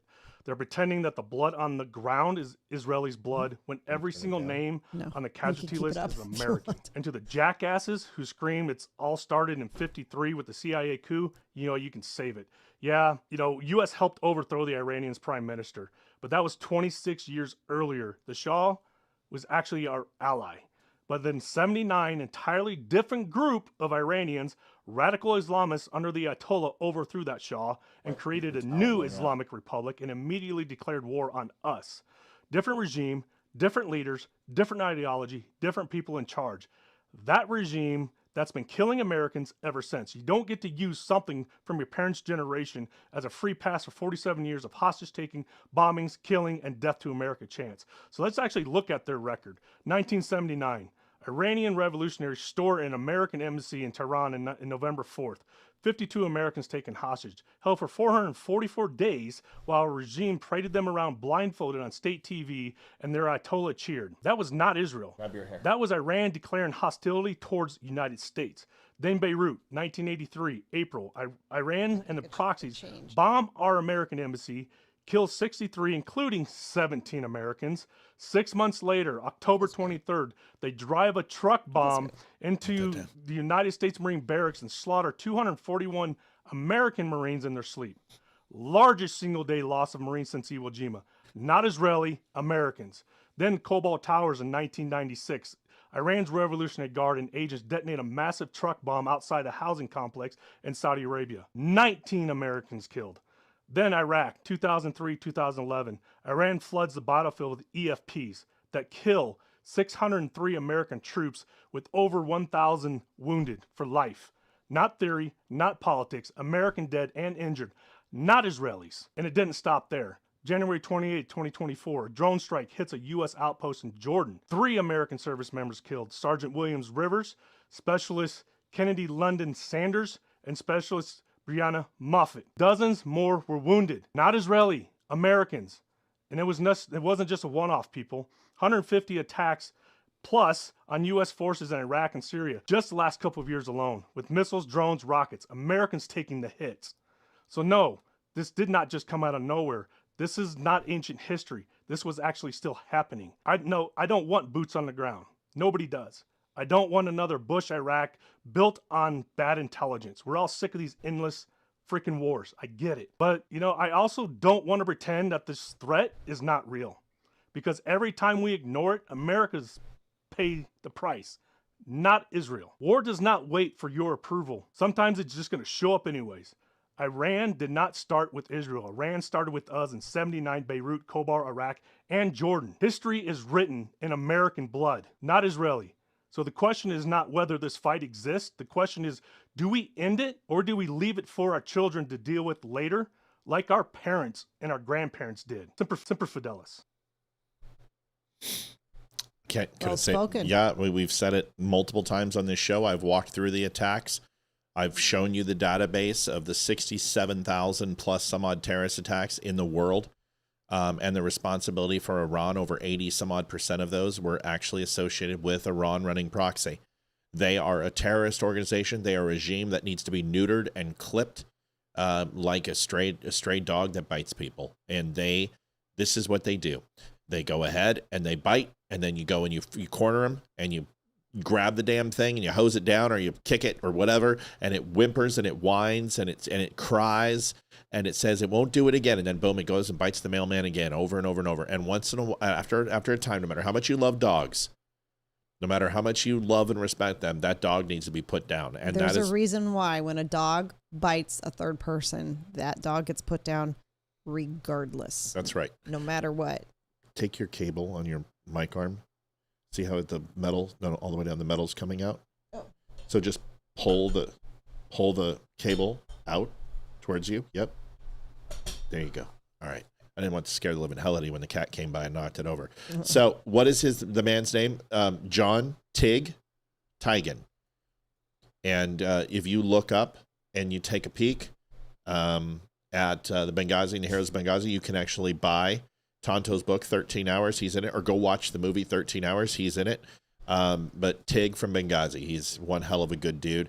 I have not had a chance to meet him, and I want to. Folks, donations, we're running at 2033. I'm going to put up the goal sign because we definitely need a little bit of love to hit it. We're behind, and I don't want to miss goal anymore. It's a horrible thing that happens. We can't do it. We've been talking about bumping it for a while, and we don't, because we want to respect people and try to keep it as low as possible for as long. But when we have those nights that it's short, it sucks because it compounds for the week. So we're hoping we can hit it. If you have a chance to donate to the show, please help us out. If you don't want to do that, you can hit like. You guys go pick up a shirt, a hat, some coffee, something like that. Please help out the show. You go to thedumbshow.com/donate. Use code DUMB10 to get yourself 10% off on shirts, hats, coffee, whatever. Or you can just donate at thedumbshow.com/donate. Here is... Deb had a funny joke. Go ahead. There are no Walmarts in Iran, just Targets. I love that. I saw that on Twitter. I think I'm going to use that tonight as a tagline. Here is MAGA is dead crowd is meaningless. You've seen this guy. You doing okay? Is that help now in your neck? Yes. Right, I'm starting to cool down. Carotid arteries, honey. I've taught you that a long time ago. Cool towel on the neck is all you need to do, and you'll cool your brain down. Are you okay now? Uh-huh. You look pretty. Thanks. You look like you're drunk. So, and good things happen when you're drunk. We I'm know not that. Drunk. Pound it. I'm not drunk. All right, here is MAGA is dead crowd. You've seen this guy. He does a great Trump impression, but he also has a really good show. Does a good job. Here it is. Pod bros who spend their lives perpetually online do not understand and are in severe denial about the fact that just because they are upset about an issue does not mean the rest of the world is also upset about that issue to the point of complete and total disillusionment. They also can't admit that outside of their internet online bubble, that nobody gives a sugar honey iced tea about what they have to say. Again, I'm not making any of this up. I'm not out here saying, this is my opinion and my opinion is the fact and you should trust me because trust me, bro. I'm going to give you some data. And by the way, this data comes from a left-wing source that would love nothing more than to be able to say MAGA is dead. NBC News, are they our friends? No. Do they want to make us upset that there's a fracture? Do they want to continue to drive the wedge through the MAGA base? Yes. The problem is they can't. They ran a poll that came back and quite literally it is the polar opposite of what the pod bros, the doomers, the grifters who refuse to call because they don't have the data. Like, I ran a poll on X. I ran a poll and it says the opposite. An X poll, not scientifically conducted, and a bot farm from Pakistan can go ahead and change the results of that poll in an instant. Here's a real poll. Again, is polling flawless? No. But when it finds a result like this, you say, okay, maybe this isn't 100% accurate, but you really can't argue with what I'm about to show you here. This is clip 3. This was reported on CNN. It was an NBC News poll. So you have an NBC News poll that did not want to find this result. And you have CNN, a network that does not want to talk about this, but they have no choice because it's such a crazy, such a wild and convincing and conclusive result that they have to talk about it. There's no fracture. Are there disagreements? Yes. But there's a bunch of loudmouths on social media who make this out to be some doom. Bobby Richardson donated $21.10. Love. Thank you, Bobby. We love you. Bobby. You're the best. Gloom MAGA is dead thing, and it's just not true. They're just loud. They're manipulating algorithms. There's bots and all of this stuff and platform manipulation that's going on. The same thing that happened with the Kamala campaign. The same thing to an extent with the DeSantis campaign, right? Remember, oh, look at this. Look at all this grassroots enthusiasm. It was all astroturfed. That's what's going on here. This is a psyop, and the data proves it. Clip 3. Go ahead. Yeah, you know, sometimes you look at the polling data and there are numbers that just jump off the screen at you, and this is one of those. Because just take a look here. MAGA GOP view of Trump. Approve 100%. 100%. If you are a member of MAGA and the GOP, you approve of Donald John Trump. 0% say that they disapprove. You don't have to be a mathematical genius to know you can't go higher than 100%. He is the 1972 Miami Dolphins. Now, there are some Republicans who disapprove. So it's a really good point. Now, first of all, that kid does an amazing Trump. And he reminds me of Tim Pool before Tim Pool became Tim Pool. Became Tim Pool. Like I got to just call out Tim Pool. You know, I'm not trying to be negative. I think Tim Pool has lost his way. He very much goes the way of Hodge. What he says online, like, you had a drunk Alex Jones on your show. Why would you put that on? Why would you put an inebriated, just embarrassing Alex Jones on your show ever? I don't know, man. I would never do that to somebody who I respected. I would never do that. I would never put that out there in the ether. And if Alex Jones has a problem with alcohol, or he was just getting tied on one that night, I don't care. It's none of my business. But I would never put that on. I wouldn't say some of the things he says. And I really watch his interviews, and he reminds me of where I was going about a year and a half ago, where I would just berate my guests. Not the ones who came on, but the people in chat. And I would just, there's no room for that. And there's no room to let trolls come in and monopolize your show. I've just learned, and it's been a couple months now where I don't engage with people like that. I don't care. They mean nothing. They're losers. They have nothing to say. The only thing they do is get off on hijacking the show. And I think Tim allows, and he does what Tucker Carlson does. He brings in people he disagrees with, and he just berates them. And you know what? It's just not my thing. And this guy really reminds me of Tim, when Tim did it right. And now Tim is just, in my opinion, he's just like the rest. He doesn't say anything that he necessarily believes. I really truly believe that Tim gets a paycheck and goes with the flow. That's just my gut. And I'm not trying to hit on Tim, and he's created an amazing network. But I just don't see it from him anymore. But that's it. It's not disrespect. He's just right across the way. But I would never go on Tim's show. If he called and invited me, I would say, you know what, you and I, let's figure out how you and I can have a conversation, maybe in a place that's neutral, because I just don't think Tim really cares what other people have to say, unless they are going to bring him clicks or money, unless they're big names.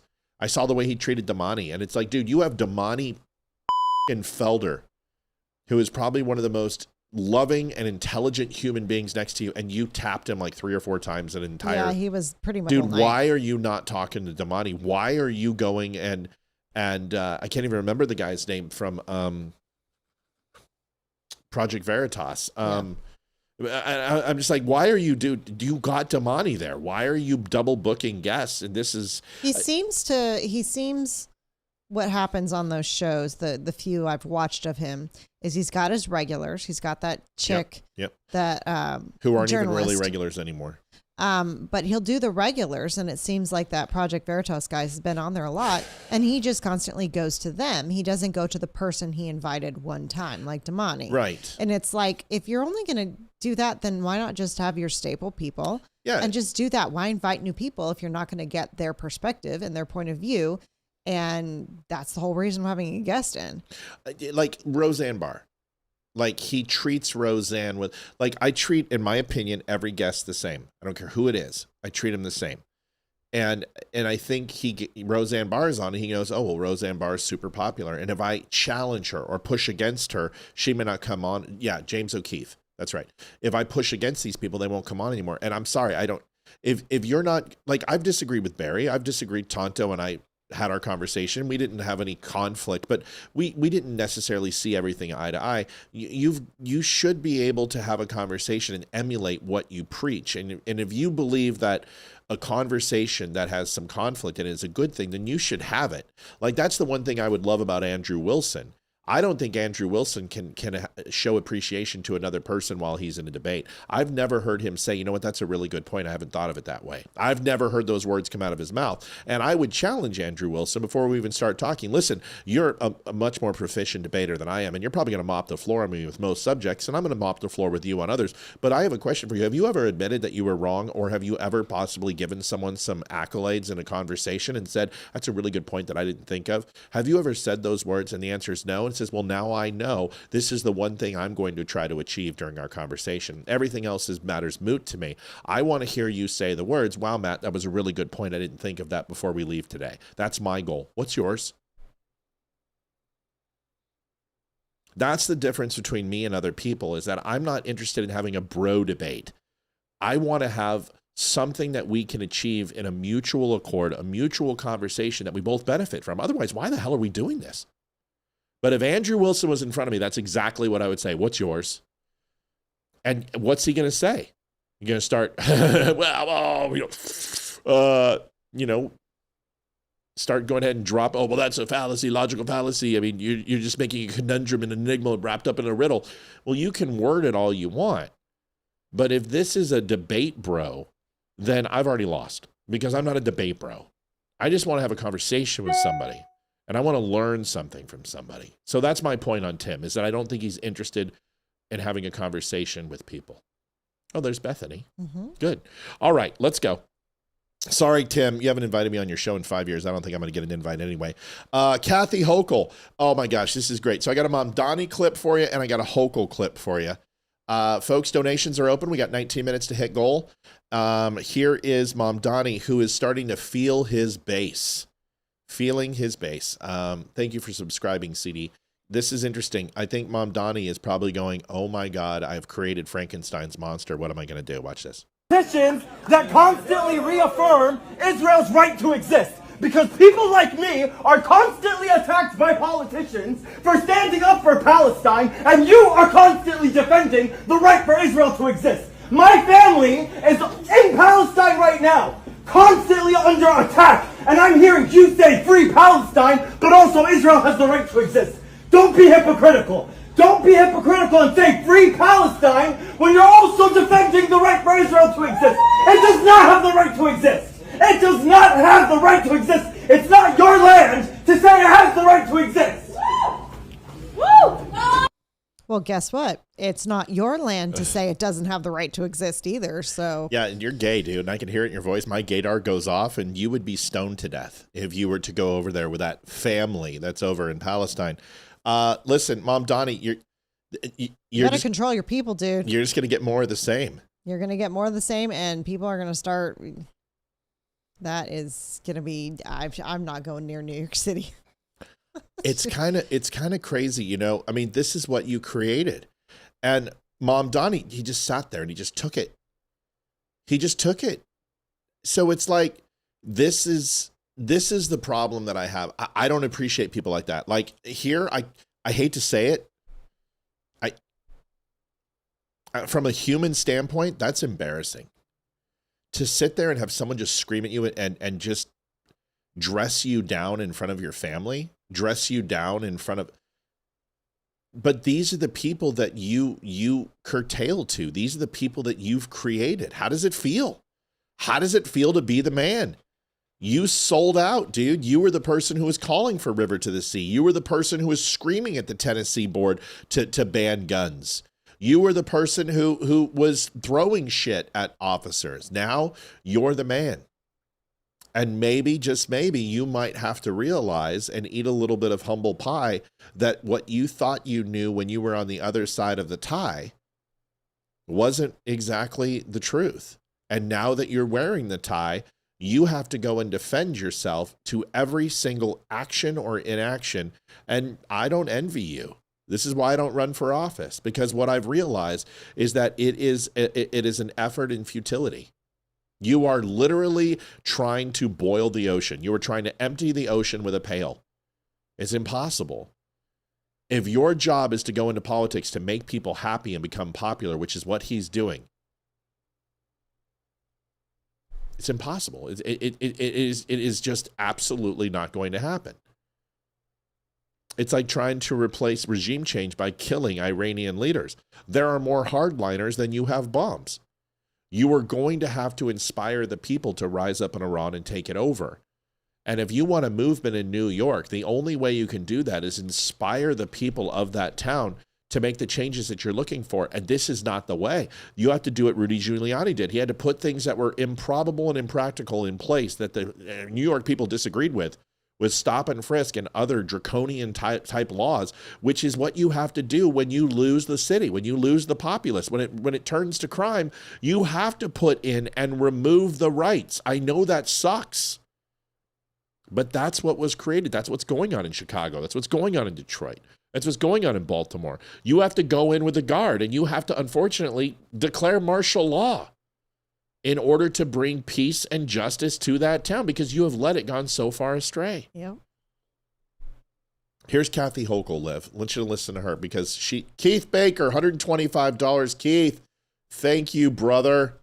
Don't get to watch live but watch every episode next day. Keith, God bless you. Thank you, my friend. Thank you very much. Here is Hochul, and this is the problem. Here's the ebb and flow. You've got Mom Donnie. It's like, I'm going to raise taxes. I don't care. These businesses are going to leave. We're going to go ahead and obviously gut the middle class. And here's Hochul going, can you guys please come back? Because like, this isn't going to work. Because here she is. Watch this. Yeah. And remember this. I'm not saying Giuliani was wrong. That's what it takes when you have surrendered lawlessness to criminals. Unfortunately, you have to play their game in order to get back under control. That's the thank only you so way. much. You said it so much better than I did. You said it so quickly and so. This is why I love you. Not only are you hot, you're hot. I'm on fire. In fuego. My love is on fire. That's not a good thing, lady. That sounds like chlamydia or gonorrhea. And my love's on fire. Well, you might get some penicillin for that. Hochul. What's the other song, the other band that sings a song like that? My love is on fire. My sex is on fire. My sex is on fire. Yep. Does it burn when you pee, bro? Because that's not good, man. Penicillin. His podcast is great. Whom? Let's see. Giuliani. Let me look at the thread. Is Giuliani? I've never listened to it. All right, here we go. Kathy Hochul, please come back. Please come back. Come back to Argentina. Your love is all Giuliani. I wanted. It's all I asked for. And being conscious of the facts that I need people who are high net worth to support the generous social programs that we want to have in our state. Right? Now, there are some patriotic millionaires who stepped up.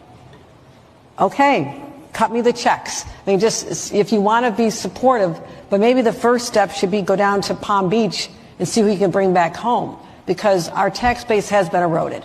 So I philosophically don't have a problem. It is like I have to look at the fact that we are in competition with other states who have less of a tax burden on their corporations and their individuals.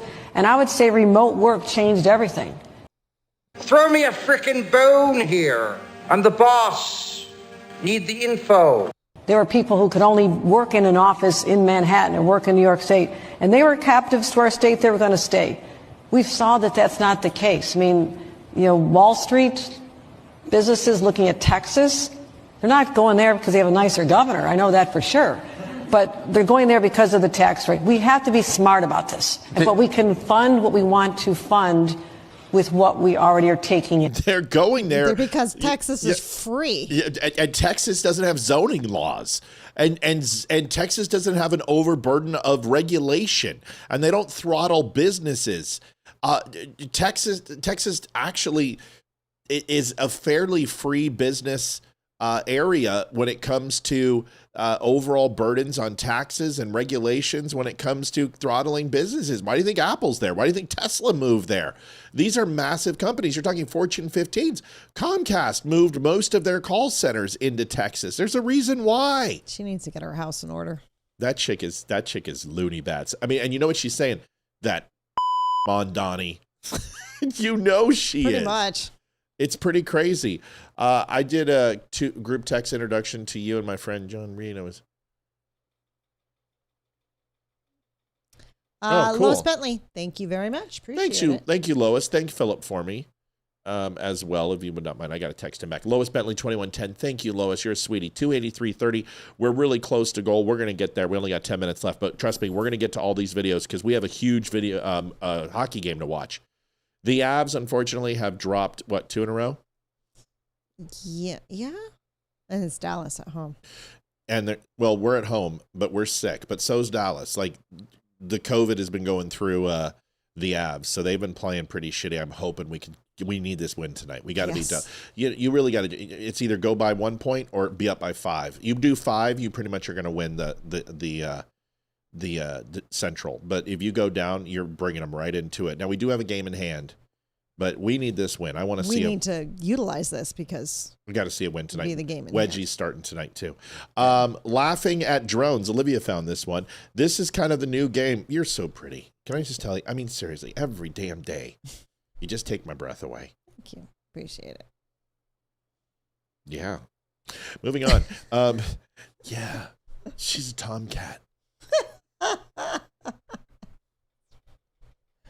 Okay. Laughing at drones. I mean, seriously, they're out there, they're drinking, they're on top of a building, ritzy part of the town, and they're laughing at drones going over. I think it's become a game at this point. Yeah.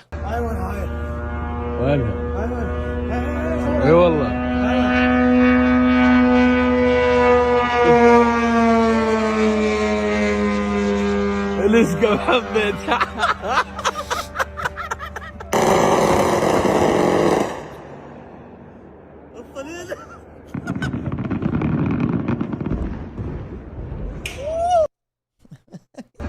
They're just sitting out there like, let's take bets on how long it takes. Elizabeth Hall is cheering for the Stars. Elizabeth, you're a fair weather fan. You've never rooted for the Dallas Stars in your life. I've never heard you ever say "Go Stars."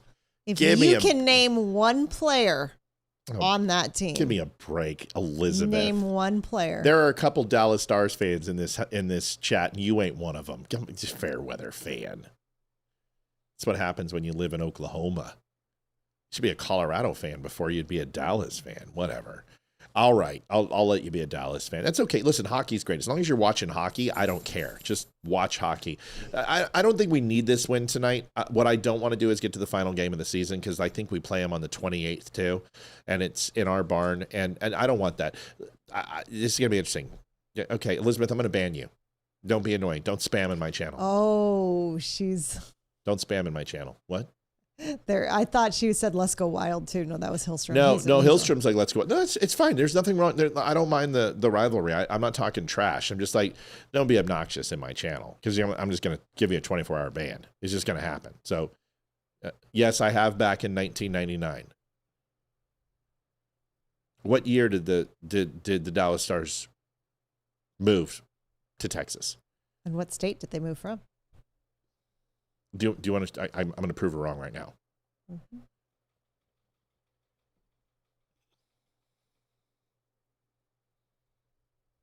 I guarantee you, I can name Dallas. Anybody want to call in? I can name more players on your team than you can. Want to take that bet?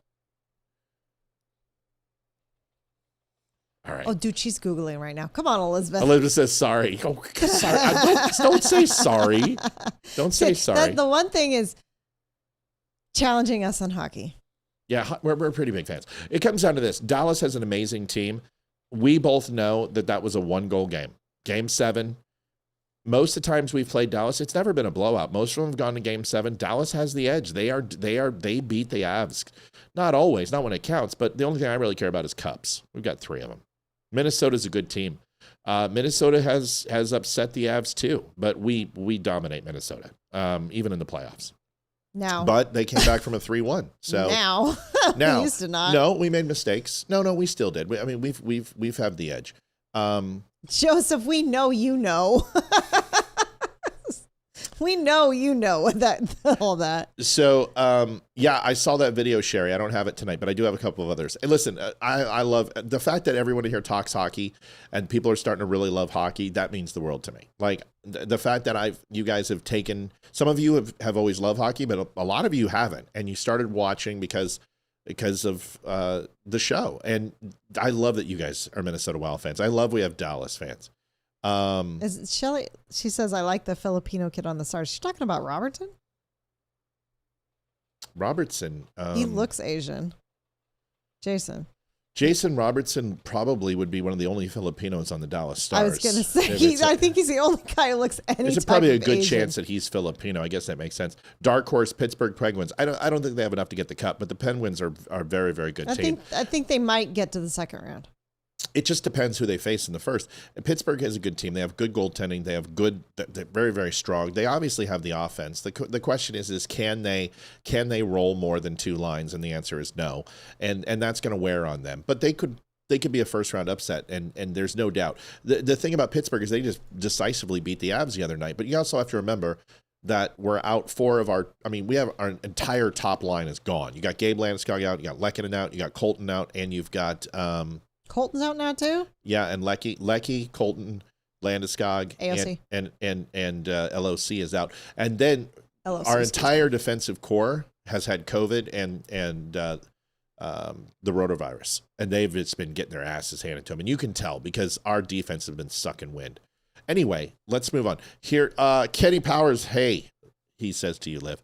Here is another, don't want to get too much into hockey. I don't want to get people to get out. Here is a very close call with IADS, and it's so, Pens were without Crosby versus the Avs. Well, that's true, but that's, you got to understand that you guys are missing Crosby, but the entire team, we missed top players, and we had the flu. You guys weren't saying that when we played the Penguins earlier in the year. So it was a good game. That's fine. Teams get sicknesses running through them. You guys are missing Crosby. That's fine. Crosby's a great player. He's not a .96 player like he used to be, but he is definitely a threat on the power play, and he is an amazing player. I love Crosby. I've got nothing negative to say about the Penguins, and I would never say anything negative about the Penguins. My point is that if you guys think that the Penguins are in the same league as the Avs, I think that's the Lightning don't have it in them, Donald. I don't think the Lightning have the staying power, and that's the issue. But you also have to understand this is Edmonton's out now. Edmonton's not going to dark horse. Draisaitl's out for the year. He's toast. He's gone. That's a big blow. And Edmonton's now gone. You also have to understand Dallas just lost Rupe Hintz, which is, that's not good. Oh, that's right. He's Rupe out. Hintz is out. He had a broken leg. He's toast. He's gone. And then you also lost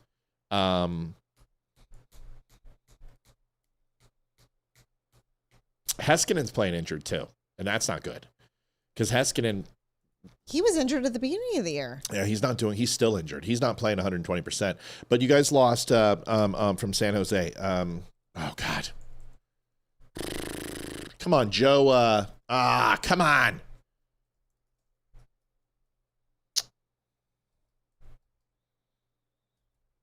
Oh my God, he's been playing forever. He's been, since God was a corporal. Come on. Who are you talking about? Which Dallas team? Stars. Look up Dallas Stars injuries real quick. Why can't I think of his name? No, not Joe Thornton. No. It's not Joe. It's Thornton's. Just look up Dallas Stars. I know Thornton's not playing anymore. Huge star. You guys got him like 4 years ago. Just an abs killer. Can't remember his name. Not Joe Thornton. No. Not Neuendijk. No. I'm drawing a blank. What did you find out? Dallas Stars injuries. I'm looking up there. I can't see my phone without my reading glasses. It's now. okay. No, Sakic. Kenny, no. Tyler Seguin's out. Seguin, Mikko yeah. Rantanen's out. Rupe Hintz, and then Radek Fosca. No, there was somebody else. Leon Bitchell. I guess I Bitchell? could go up again. I guess it is Tyler Seguin who's out. Yeah, But Seguin, yeah, yeah. so the other guy I was thinking about is not playing for the Dallas Stars anymore, and I can't remember he retired. That's it. Your view on Kaprizov on the Wild? Kaprizov's top 6 forward in the league, maybe top 5. It's probably top 5. Considering that he was doing what he's doing without what Minnesota has now, which is a lot of weapons, Kaprizov is fantastic. He is an elite player. His size is going to hold him back from being one of the top 3, but he's up there in the conversation with McKinnon and Draisaitl and McLeod. Not McLeod. Liv. Oh, Come on, McRegular season. McDavid. yeah, that one. McDavid, Kucherov, he's up there. He's up there. Kaprizov's amazing. No doubt. The Wild are great. The problem with the Wild, honestly, is their goaltending is untested, and their defense is not as deep, and they're not really strong. They can roll 2 lines. They can roll 3 lines. They can't roll 4. The problem with anyone who plays the Avs is that the center depth that we have is incredible. I mean, incredible. The Avs are built. The question is, can our defense hold up? Can we have Burns play as well as he could with Manson? And they haven't been playing very well, but they've also been sick. But I like Kaprizov. He's good. His size is going to hold him back a little bit. Minnesota is on the precipice. They didn't make a lot of trade moves, and I think it's going to hurt them. Their depth is not as strong. They're 1 injury away from sucking hind tit. I think if you guys got to play Dallas in the first round, that's going to be a battle. I think you can upset Dallas. I really do. I think Minnesota can upset Dallas. I don't think you beat the Avs in 7. I don't think anybody can beat the Avs in 7. Not this year. Not this year. But the Avs got to get healthy. And we've got 4 centers right now who are hurting. And Landy needs to stay healthy, and Landy needs to stay in. This team, But the problem is team goes down when Landy's out. Everyone's going to attack Landy. That's the problem. They're going to go after him. But be careful. That also has an opposite effect. Okay, let's finish up this show. We got to hit goal. Mr. Hollanday's $66.80. Joseph, you do know hockey. McLeod. There can only be one Highlander. I'm tired. Mr. Hollanday's loved the retail lingo earlier, Matt. AOV and UPT equals, yeah. What? I need to use the little girl's room, and she's right behind my chair, and I want to hurt her. Oh, yeah. All right, so let's finish this up.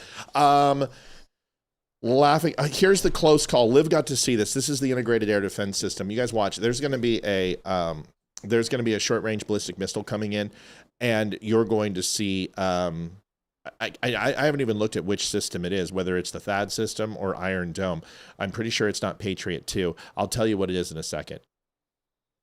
I would love to do a sports segment on my show. I've been really thinking of doing a video game thing or doing a weekend with hockey, but this is too much. I have too much responsibility here. I got too many people who rely on me. Here is this close call. Hey, Jim, watch this, though. You want to see this. Good night, all. Good evening, and Matt, stay away from the bus. Love you, Jim. Watch this, though, real quick. So you're going to see this short-range ballistic come in, and I can't tell you which this is.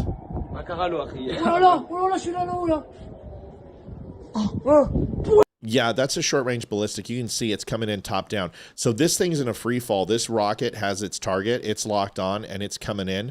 But watch this. Maddie, I know, Matt, you got to donate $90 to make this, or $49.90 to make this right. So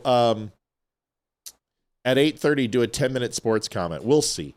All right, so I want you to watch this. This thing's coming straight down ballistic. It's coming in at an 80-degree down angle.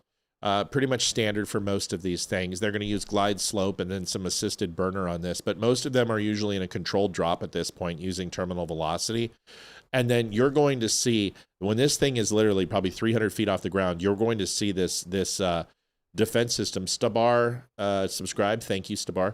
You're going to see this system kick in. I'll tell you what it is once I see it. And it's last minute, man. It's probably about 900, 800 feet right now. That's about 500 feet.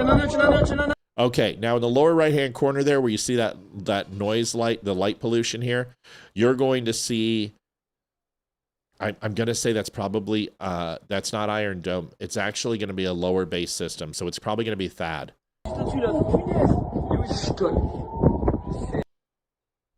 So here comes, yeah, it's THAAD. So you're going to see, because it's a mobile launcher, watch THAAD. THAAD's going to come up and it's going to acquire it right there. It changes its overall elevation and moves in an intercept position. See how it's flying nap of the earth? And it's going to take that thing literally about 100 feet off the ground. Can that still cause injuries? Yes. But it is better than that thing hitting. But look at it. Dude, that is such an amazing intercept. You guys, I mean, you're talking buildings, you're talking radio arrays, you're talking noise pollution, you're talking that thing changing from IR, changing to a radio signal. I mean, the fact that our systems can do this now, but this is most assuredly a THAAD system. I would almost say Patriot 2, but the speed of the missile system is slower, and it's from a portable station. You can tell by its entry. Watch this. Full time. This is incredible. See, I get a boner off this over hockey. I love this.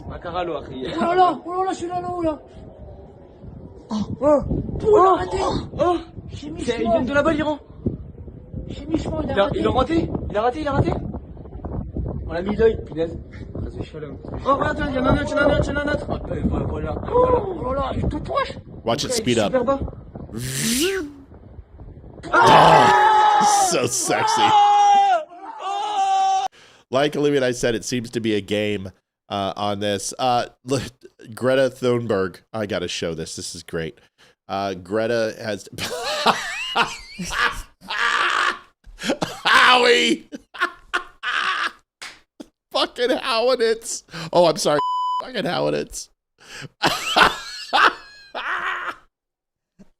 Oh, man, Howitz, you made my night, dude. You made my night. He comes in with $49.90, always picking up what I'm throwing down. Oh, Maddie, you're a stud. That's so funny. It could have been 10. It could have been $1, dude. $1.10. Oh, man. Oh, you're funny. Oh, that's funny. That's funny. Yeah, that's in Israel, Greg. Yeah. Here is Greta. What has Greta's thing been for the last 10 years since she came on the stage? And how dare you? How dare you? What was she screaming about?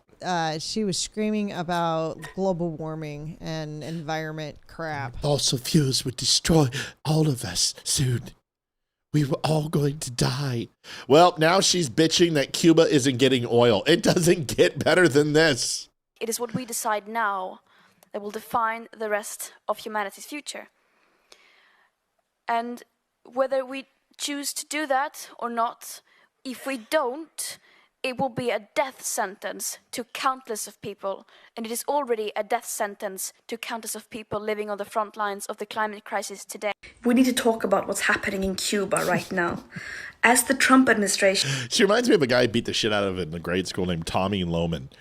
And she looks just like him. She looks like somebody in the orphanage with a little orphan Annie. Right. It looks like she basically should be in Robin Hood, Prince of Thieves, begging for... Or the Handmaid's Tale without the... Right. Could I have some more porridge, sir? Yes. Please. Master Robin. Is waging illegitimate wars across the world, killing countless of people. It is also strangling the Cuban people, deliberately, methodically, and openly. The pedophile Trump himself bragged about it, saying, there's an embargo, there is no oil, there's no money, there's no anything. He said it like it was something to be proud of. So now she wants oil. Well, I thought we wouldn't want Cuba to to not be net zero, wouldn't we? I mean, shouldn't we be proud that they're net zero?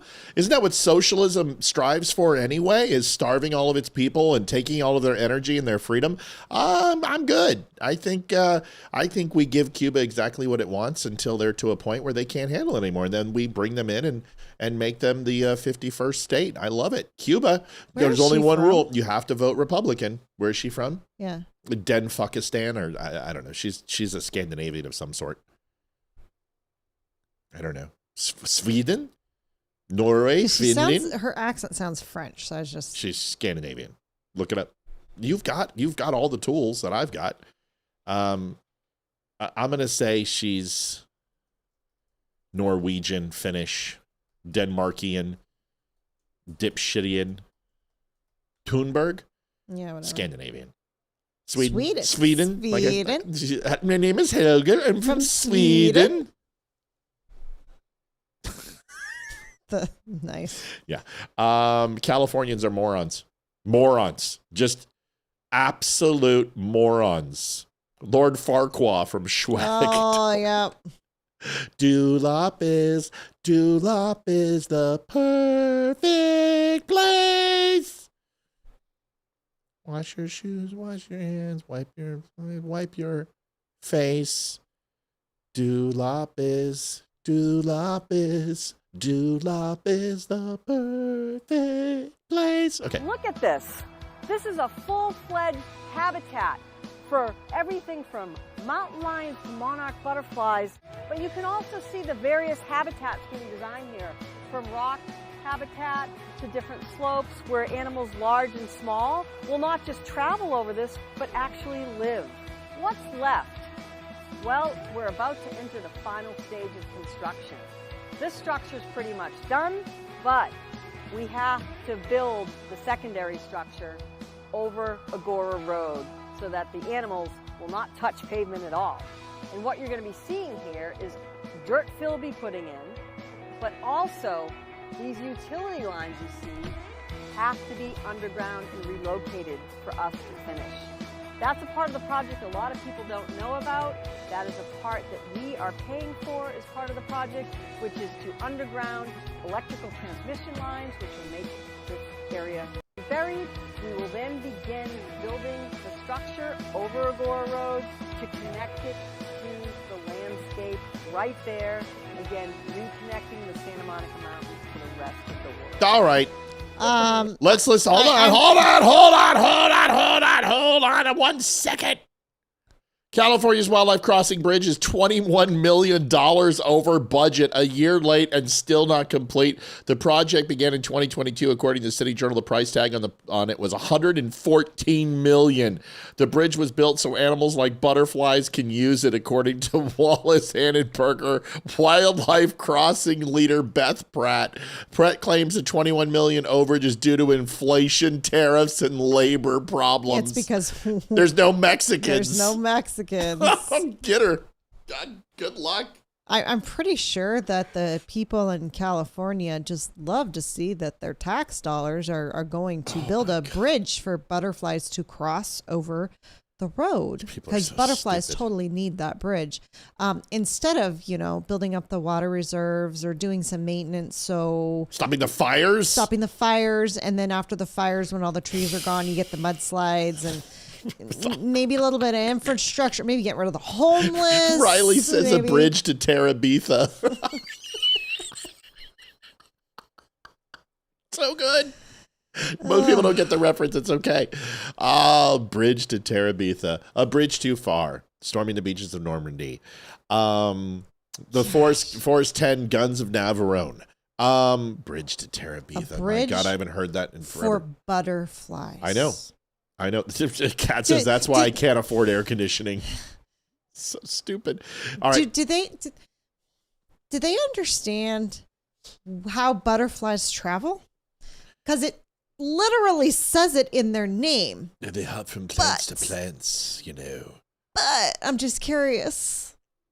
So stupid. The first thing I would do, if I went there, is I'd be an eco-terrorist, and I would just literally just light it on fire. We should get conservatives that do what they do to cities and just burn their freaking eco shit to the ground. It's right along with the moving a freeway. So moving a salmon stream can spawn. A bridge too far. Yes, that's good. Bridge to Terabitha wins it though. I saw this video and I've watched it now about 16 times. First of all, the little girl in it is just, the only thing I will tell her is, you are beautiful. And just hold on. You are going to find somebody. You are going to have somebody who looks at you the way I look at my wife. Sometimes I want to just knock her shit across the room, but I love her to death. And just hang on. That's all I'll say, is that sometimes you can see what a person will look like when they get older.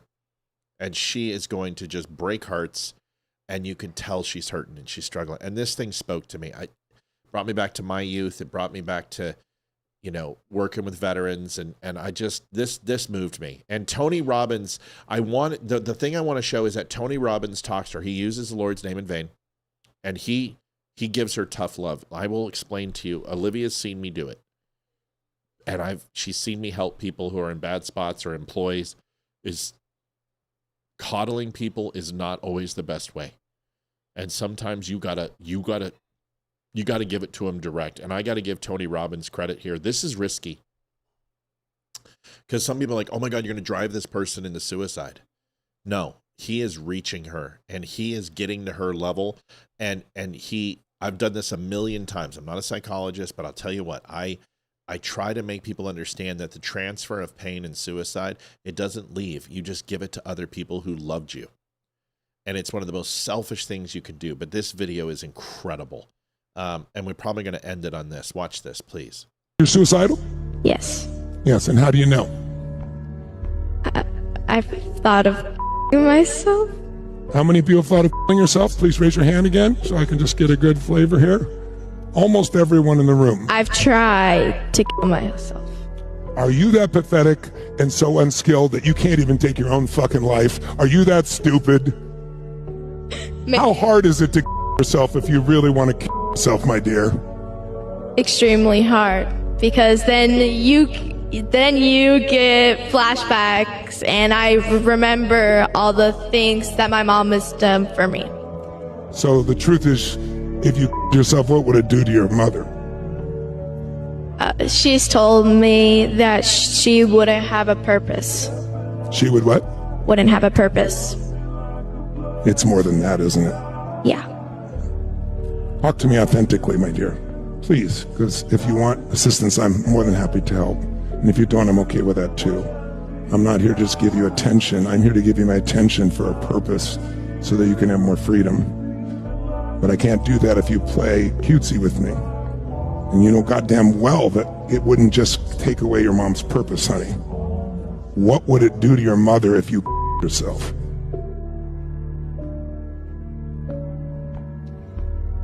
What would it really do to her? The one who's loved you, the one who's been there for you, the one who supports you. What would it do to her? It would hurt her a lot, and to the point where she would probably come right after me. So it would end her life as well. Even if she didn't herself, it would end her life. Yes. She might stay physically here, but she wouldn't feel alive. Because her love for you is how deep, my dear? Extremely. You have a level of love with your mother that most people would pray for. Most people in this room, if you've listened this week, have never had the level of love that you've been offered.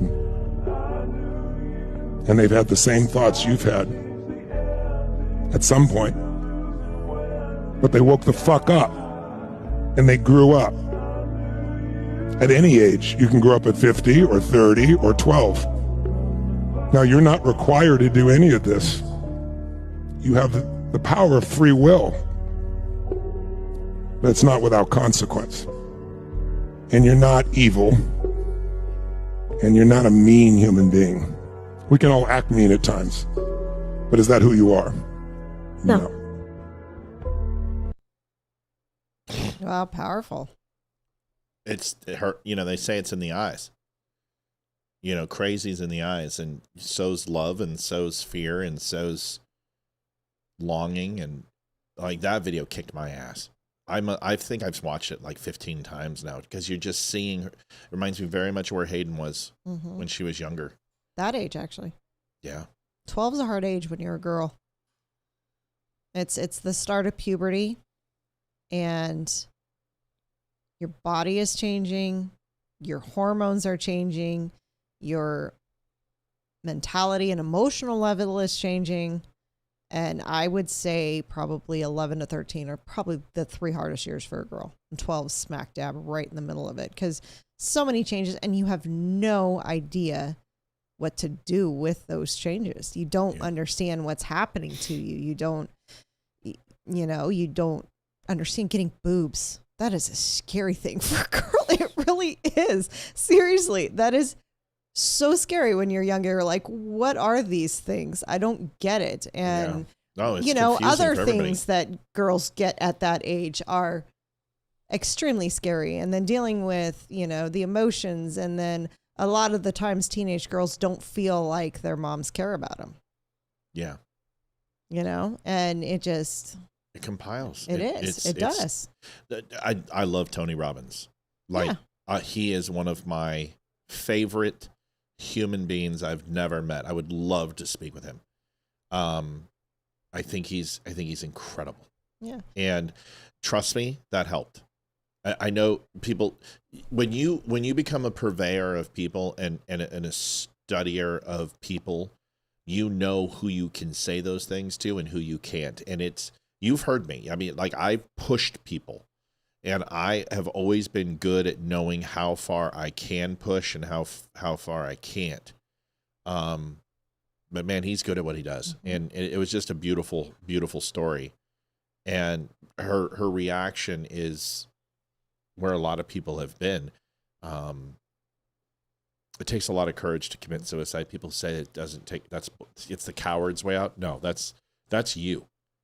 To commit suicide takes a level of courage that I don't possess. And I've tried, and I thought I wanted to, but I was too weak to do it. And thank God I was.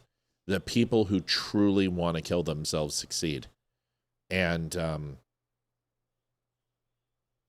it's the job, Lethal Weapon. What a great line. He's like, you want to know what does it for me? It's the job of actually doing it. That's the hardest part.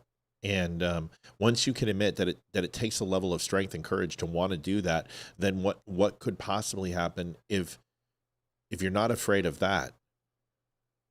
And helping people understand is that if you have enough strength to do that, then you have enough strength to fight through this.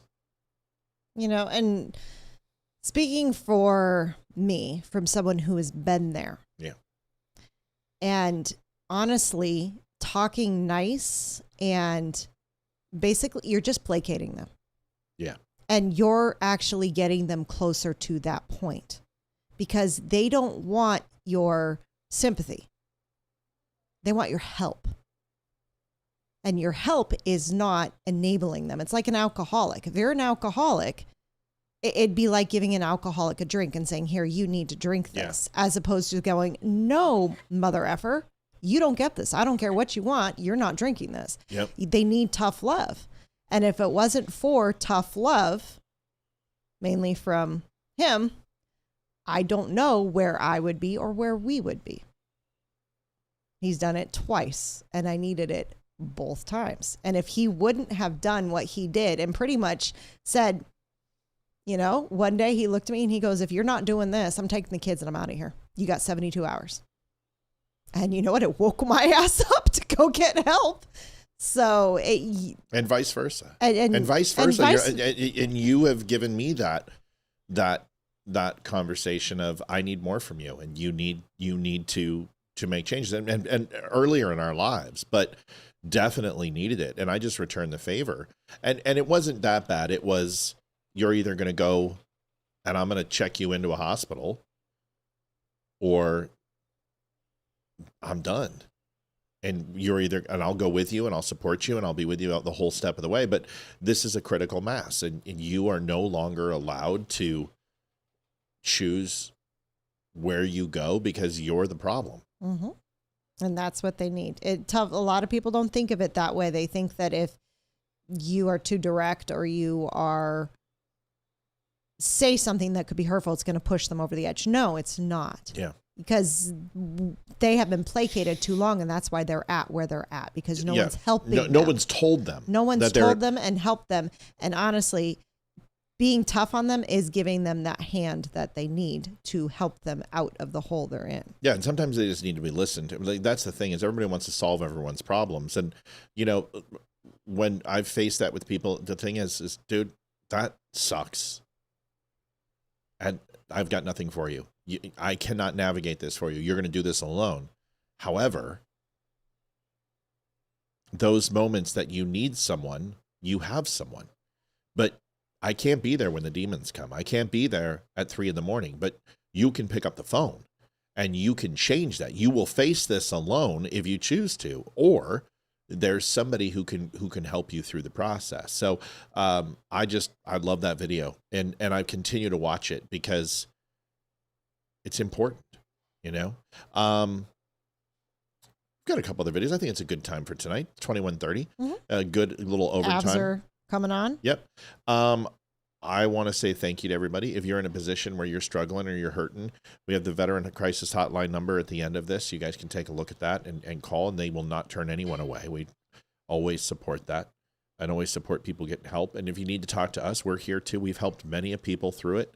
Something that was just nice that I wanted to mention, and this isn't a brag, this isn't a humble brag, but Olivia and I were doing our taxes, and do you want to tell everyone what we gave last year? And it's not something that we readily do, but figured we would share with people how much we gave back last year. And this is to listeners, this is to charities, this is to and honestly, I would say about 3/4 of it was back to listeners that needed help, that reached out to us. At least 3/4. Almost $11,000. Yeah. So last year we gave back $11,000 to the community. And that's not even including our Travis Banyan as well, which we also do 10% of our intake. We do every year once we get our taxes back. But it's not a brag. It's not, you know, people ask all the time, and we try to help and we try to give back as much as we can. And that's not even including our time and making phone calls and helping people who have questions about things. Some people need to find people. Some people just need someone to listen to. But it's something that we try to do, and we figured it's not something we're going to broadcast or do a post on, but we figured we would tell you. And so you're aware. And that has a lot to do with you too. You guys donate and help, and we try to give back when we can. Harold Lentz, thank you for subscribing. We'll be back tomorrow. It's going to be Leroy and I in the house. And then Hizzle. Which things and what? In the Hizzle. Oh, and what's going on Friday?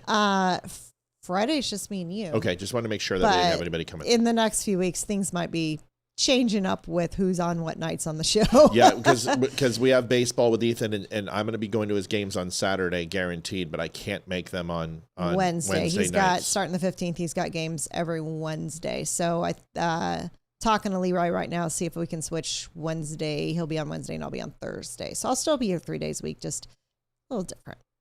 Yeah, so we're going to work it on out. And then we've also got an emergency plug-in where we got to get Scott from Front Royal, who has his appeal for them shorting the vote and blocking people from coming in. We're going to talk about that. He's going to be in studio. Yep. So we actually have 2 guests coming in next week in a row.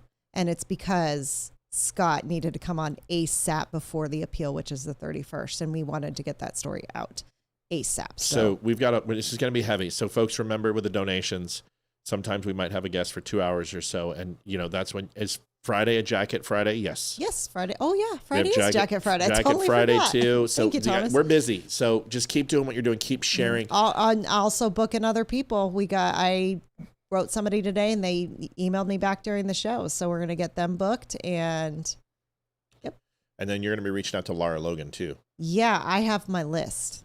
25 likes on Rumble. And then Olivia and I also agreed, and then last thing that we're leaving is that we're going to sit down and we're going to do 3 shows we want to go on and 3 people we want to grab for the year of 2026, our goals. And we are going to spend a lot of time. Yes, is Amy coming? Yep, Amy had a video. Didn't you see Amy's video? Oh, that's right, yeah. Thomas, here, I'll just show it to you.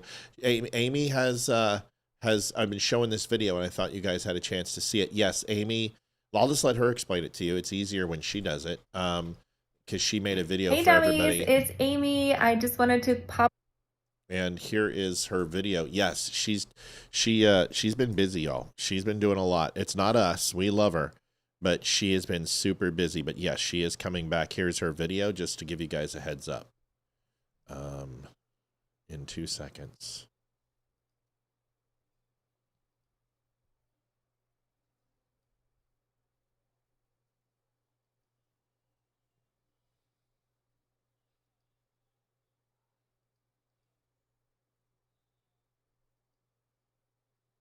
Ugh. Okay. There we it go. is.